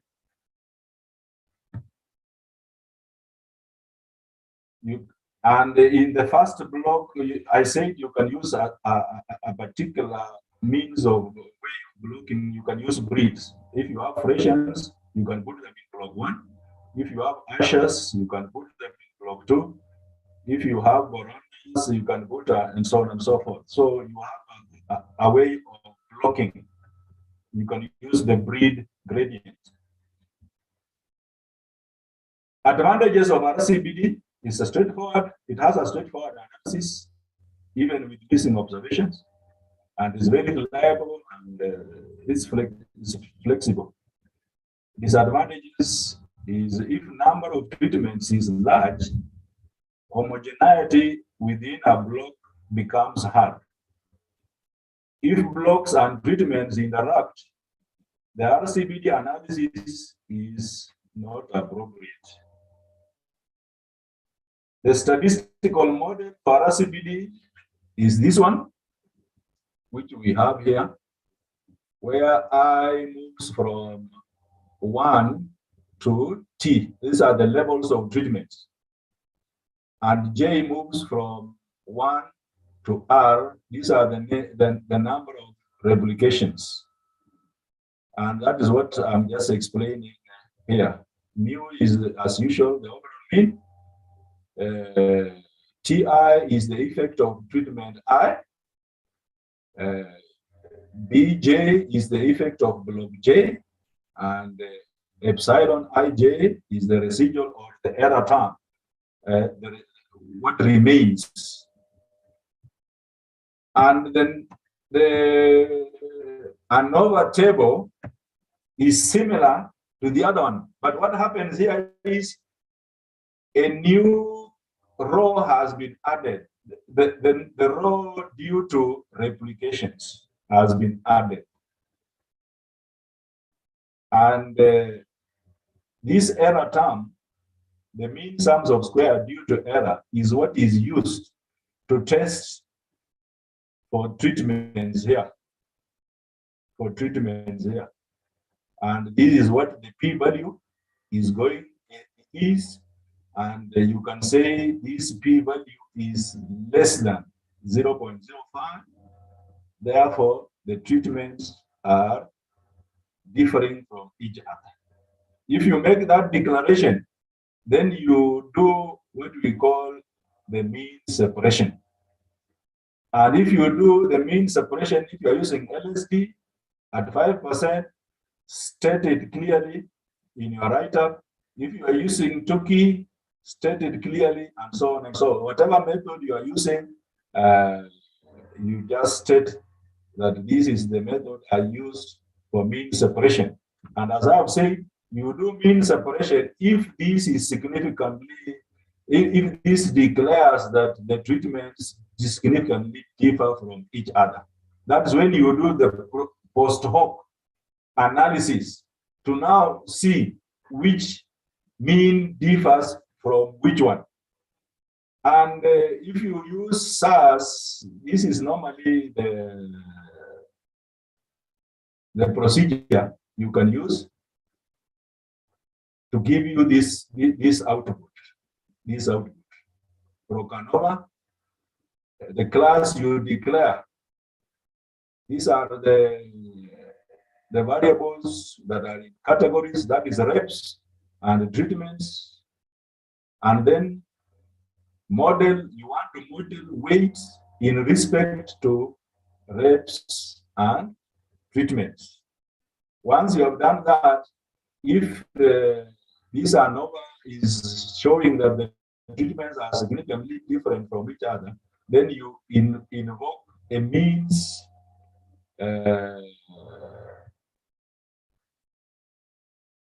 line that will be able to give you means for treatment /LSD. That means you want to carry out LSD on the means.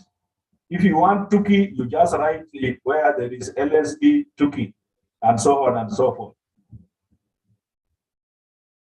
Latin square design comes after what we have discussed. You will find that in field trials. Maurice and audience. Maurice, I don't know how long more do you still need? Let me just introduce these ones without much details. Yes. Right?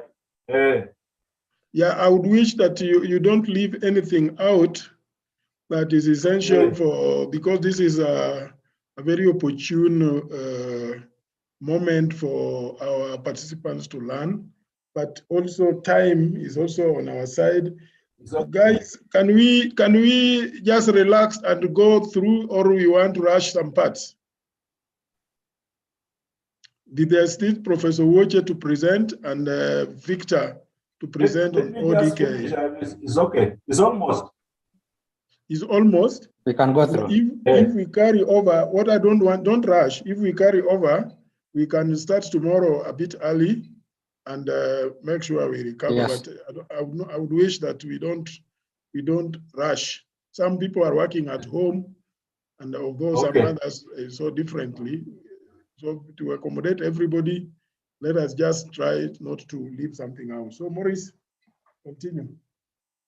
So in some field trials in which the experimental error has two fertility gradients running perpendicular to each other, or has a unidirectional fertility gradient, but also has a residual effect, like in the field where fertilizer was applied. From previous trials, you get this kind of a situation. That means your experimental units can be have two gradients, gradient 1 and gradient 2. There, it means you have to use this design, Latin square. It is actually a square design in this form. You will have rows equal to columns. This is a 4 by 4. And if we look at the feeds we had, we assigned them into these cells accordingly. And after you have assigned, you do what we call randomization. You shuffle up so that there is no pattern. You know, if you look at this pattern, the first level, F1, F2, F3, F4 are following each other, and so forth and so on. So if you want to do randomization, you shuffle them up, and there is a way of shuffling so that the treatments are randomly assigned to rows and to columns. And these rows and columns can be different things in your study, as we shall see. We are saying advantages of this design is to control two direction of variability. You increase efficiency as compared to RCBD, but there is a disadvantage.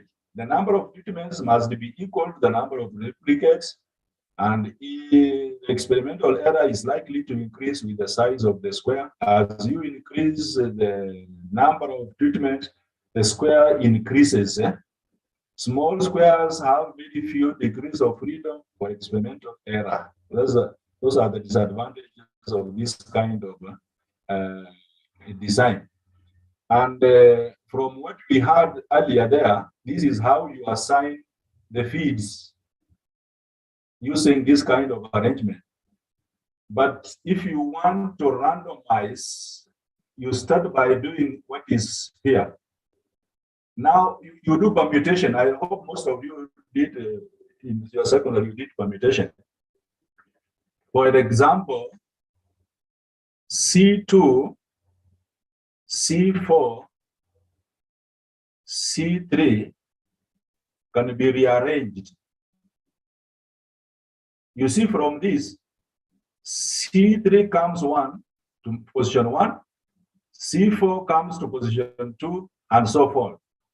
So in terms of columns, you have rearranged them. And in terms of the rows, you can now permute them again, then permute the rows so that row 4 comes to row 1, and so forth. This creates the Latin square where the values or the feeds have been randomized within a rep and within a row and within a column, so that there is no pattern that can be seen. And the model for this design is this one here. Yijt is equal to mu plus effect of column I plus effect of row J plus effect of treatment T plus the error term. So when you make a model for analysis, the ANOVA, it will mimic this. You end up having in the class line rows, column, and treatments. Those are your variables, which are independent variables. And you want in the model, you want the weights of the diodes to be fitted to rows, columns, and treatments. And then you can get the means in case the treatments are different from each other, or columns or rows. And when you do so,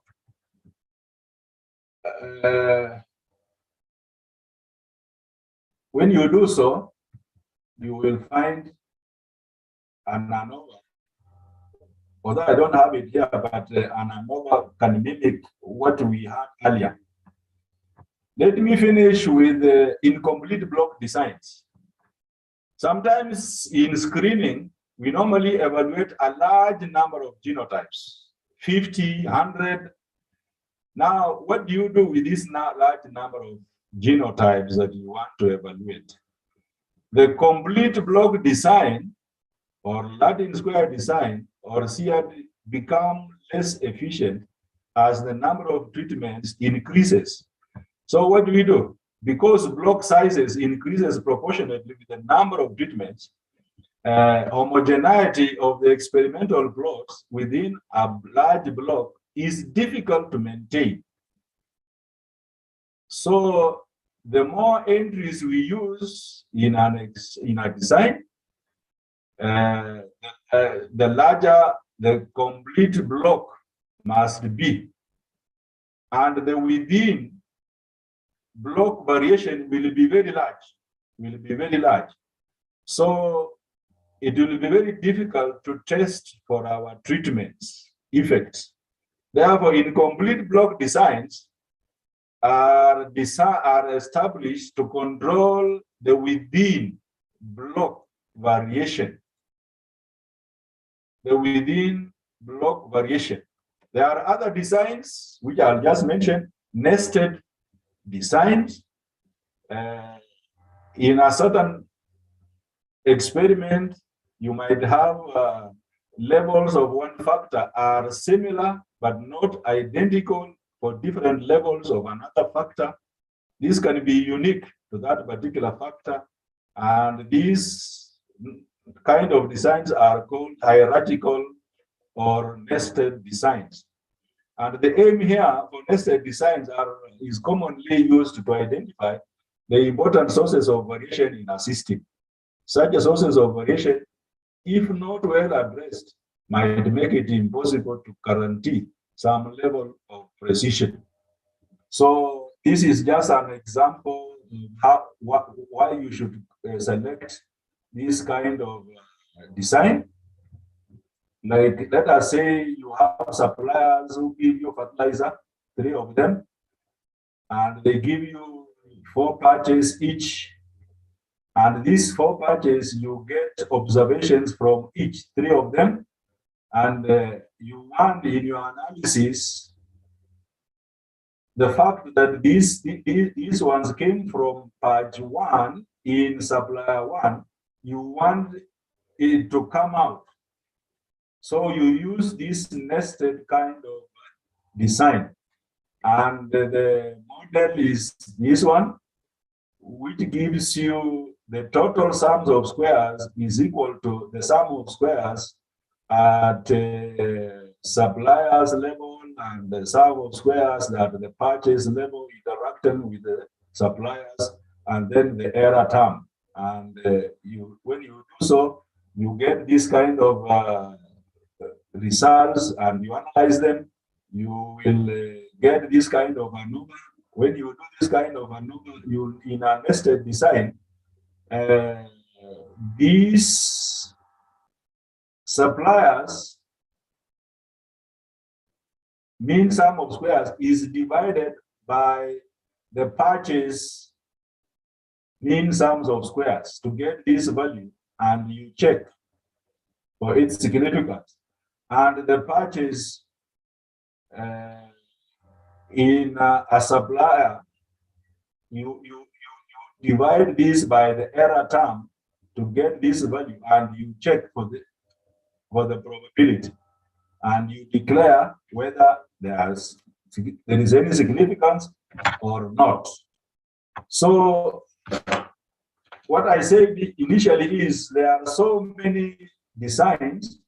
I've just introduced you to some few ones, which, if need be, you can do more research on them and understand them more and more. But what we know is that every design that comes up, it has a corresponding ANOVA table. ANOVA table.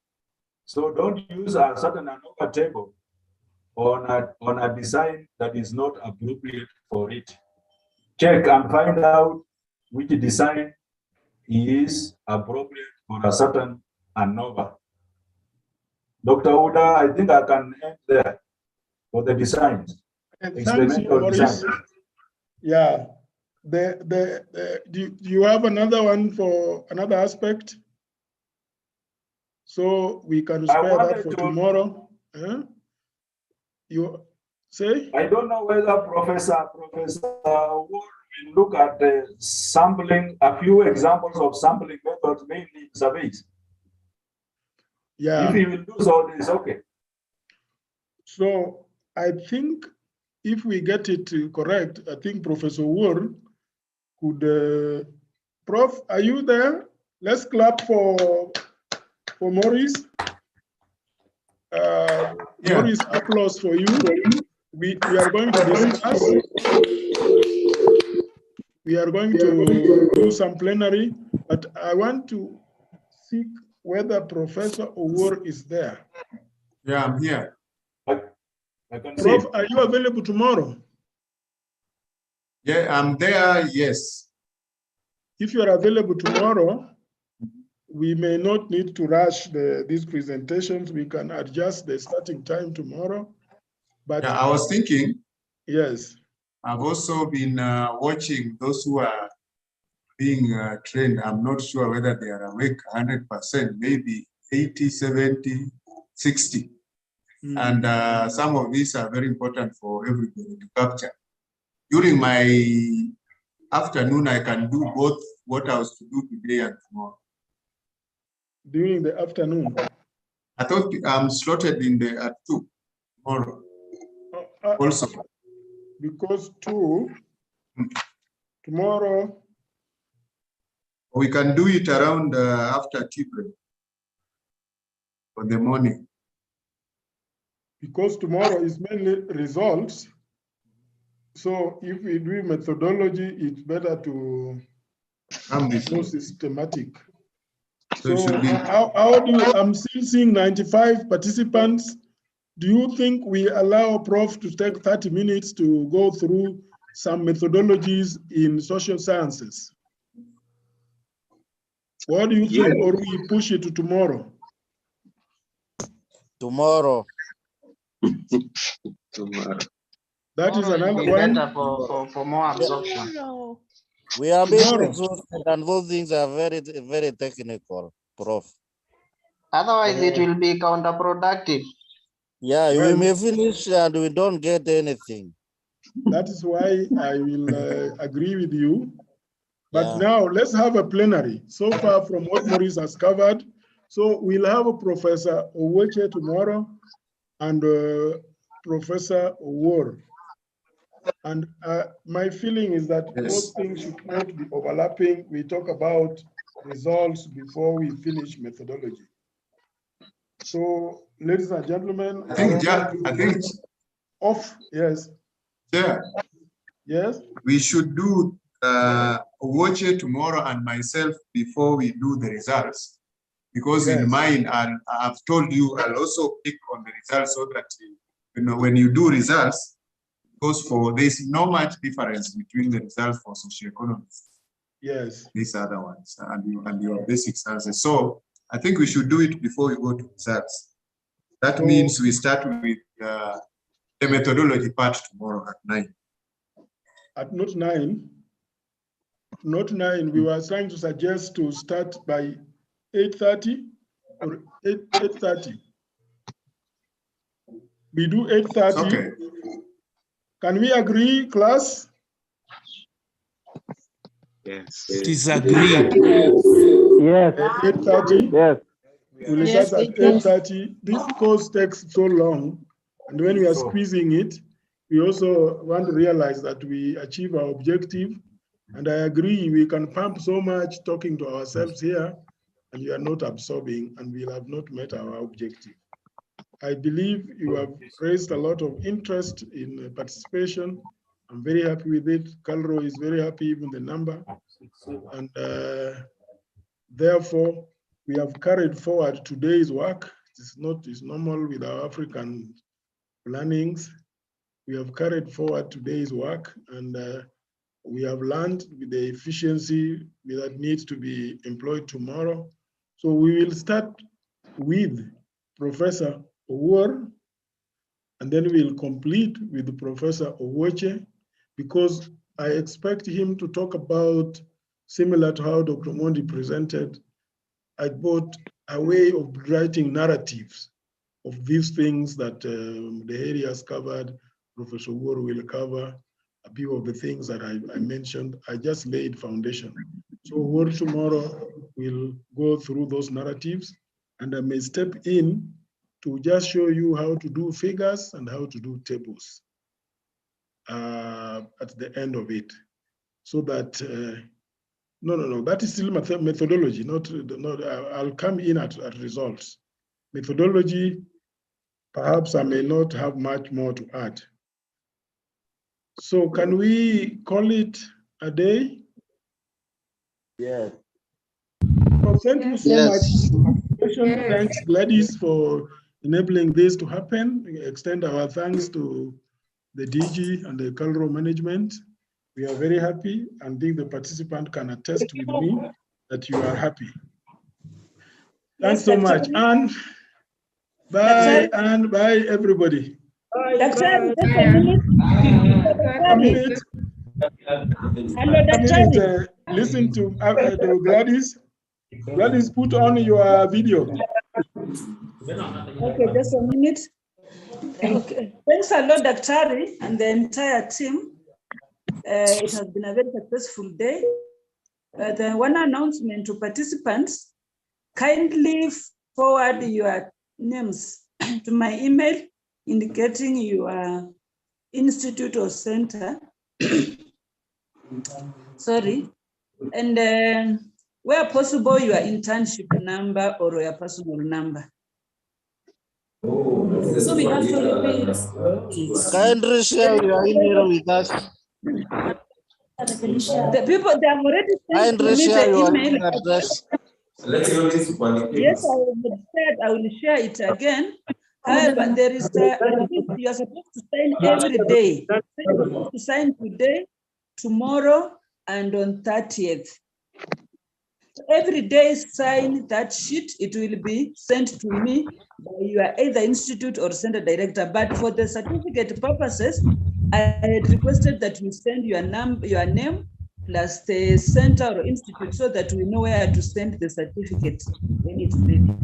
And put your name the way you want it to appear in the certificate. Yes. Don't put your nickname, because this will follow you throughout your career. It's a very, very inaugural training for some of you. So make sure you put your name the way you would wish it to appear.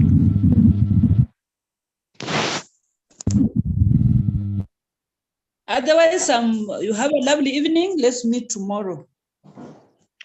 Okay. Good evening, and a clap for everybody.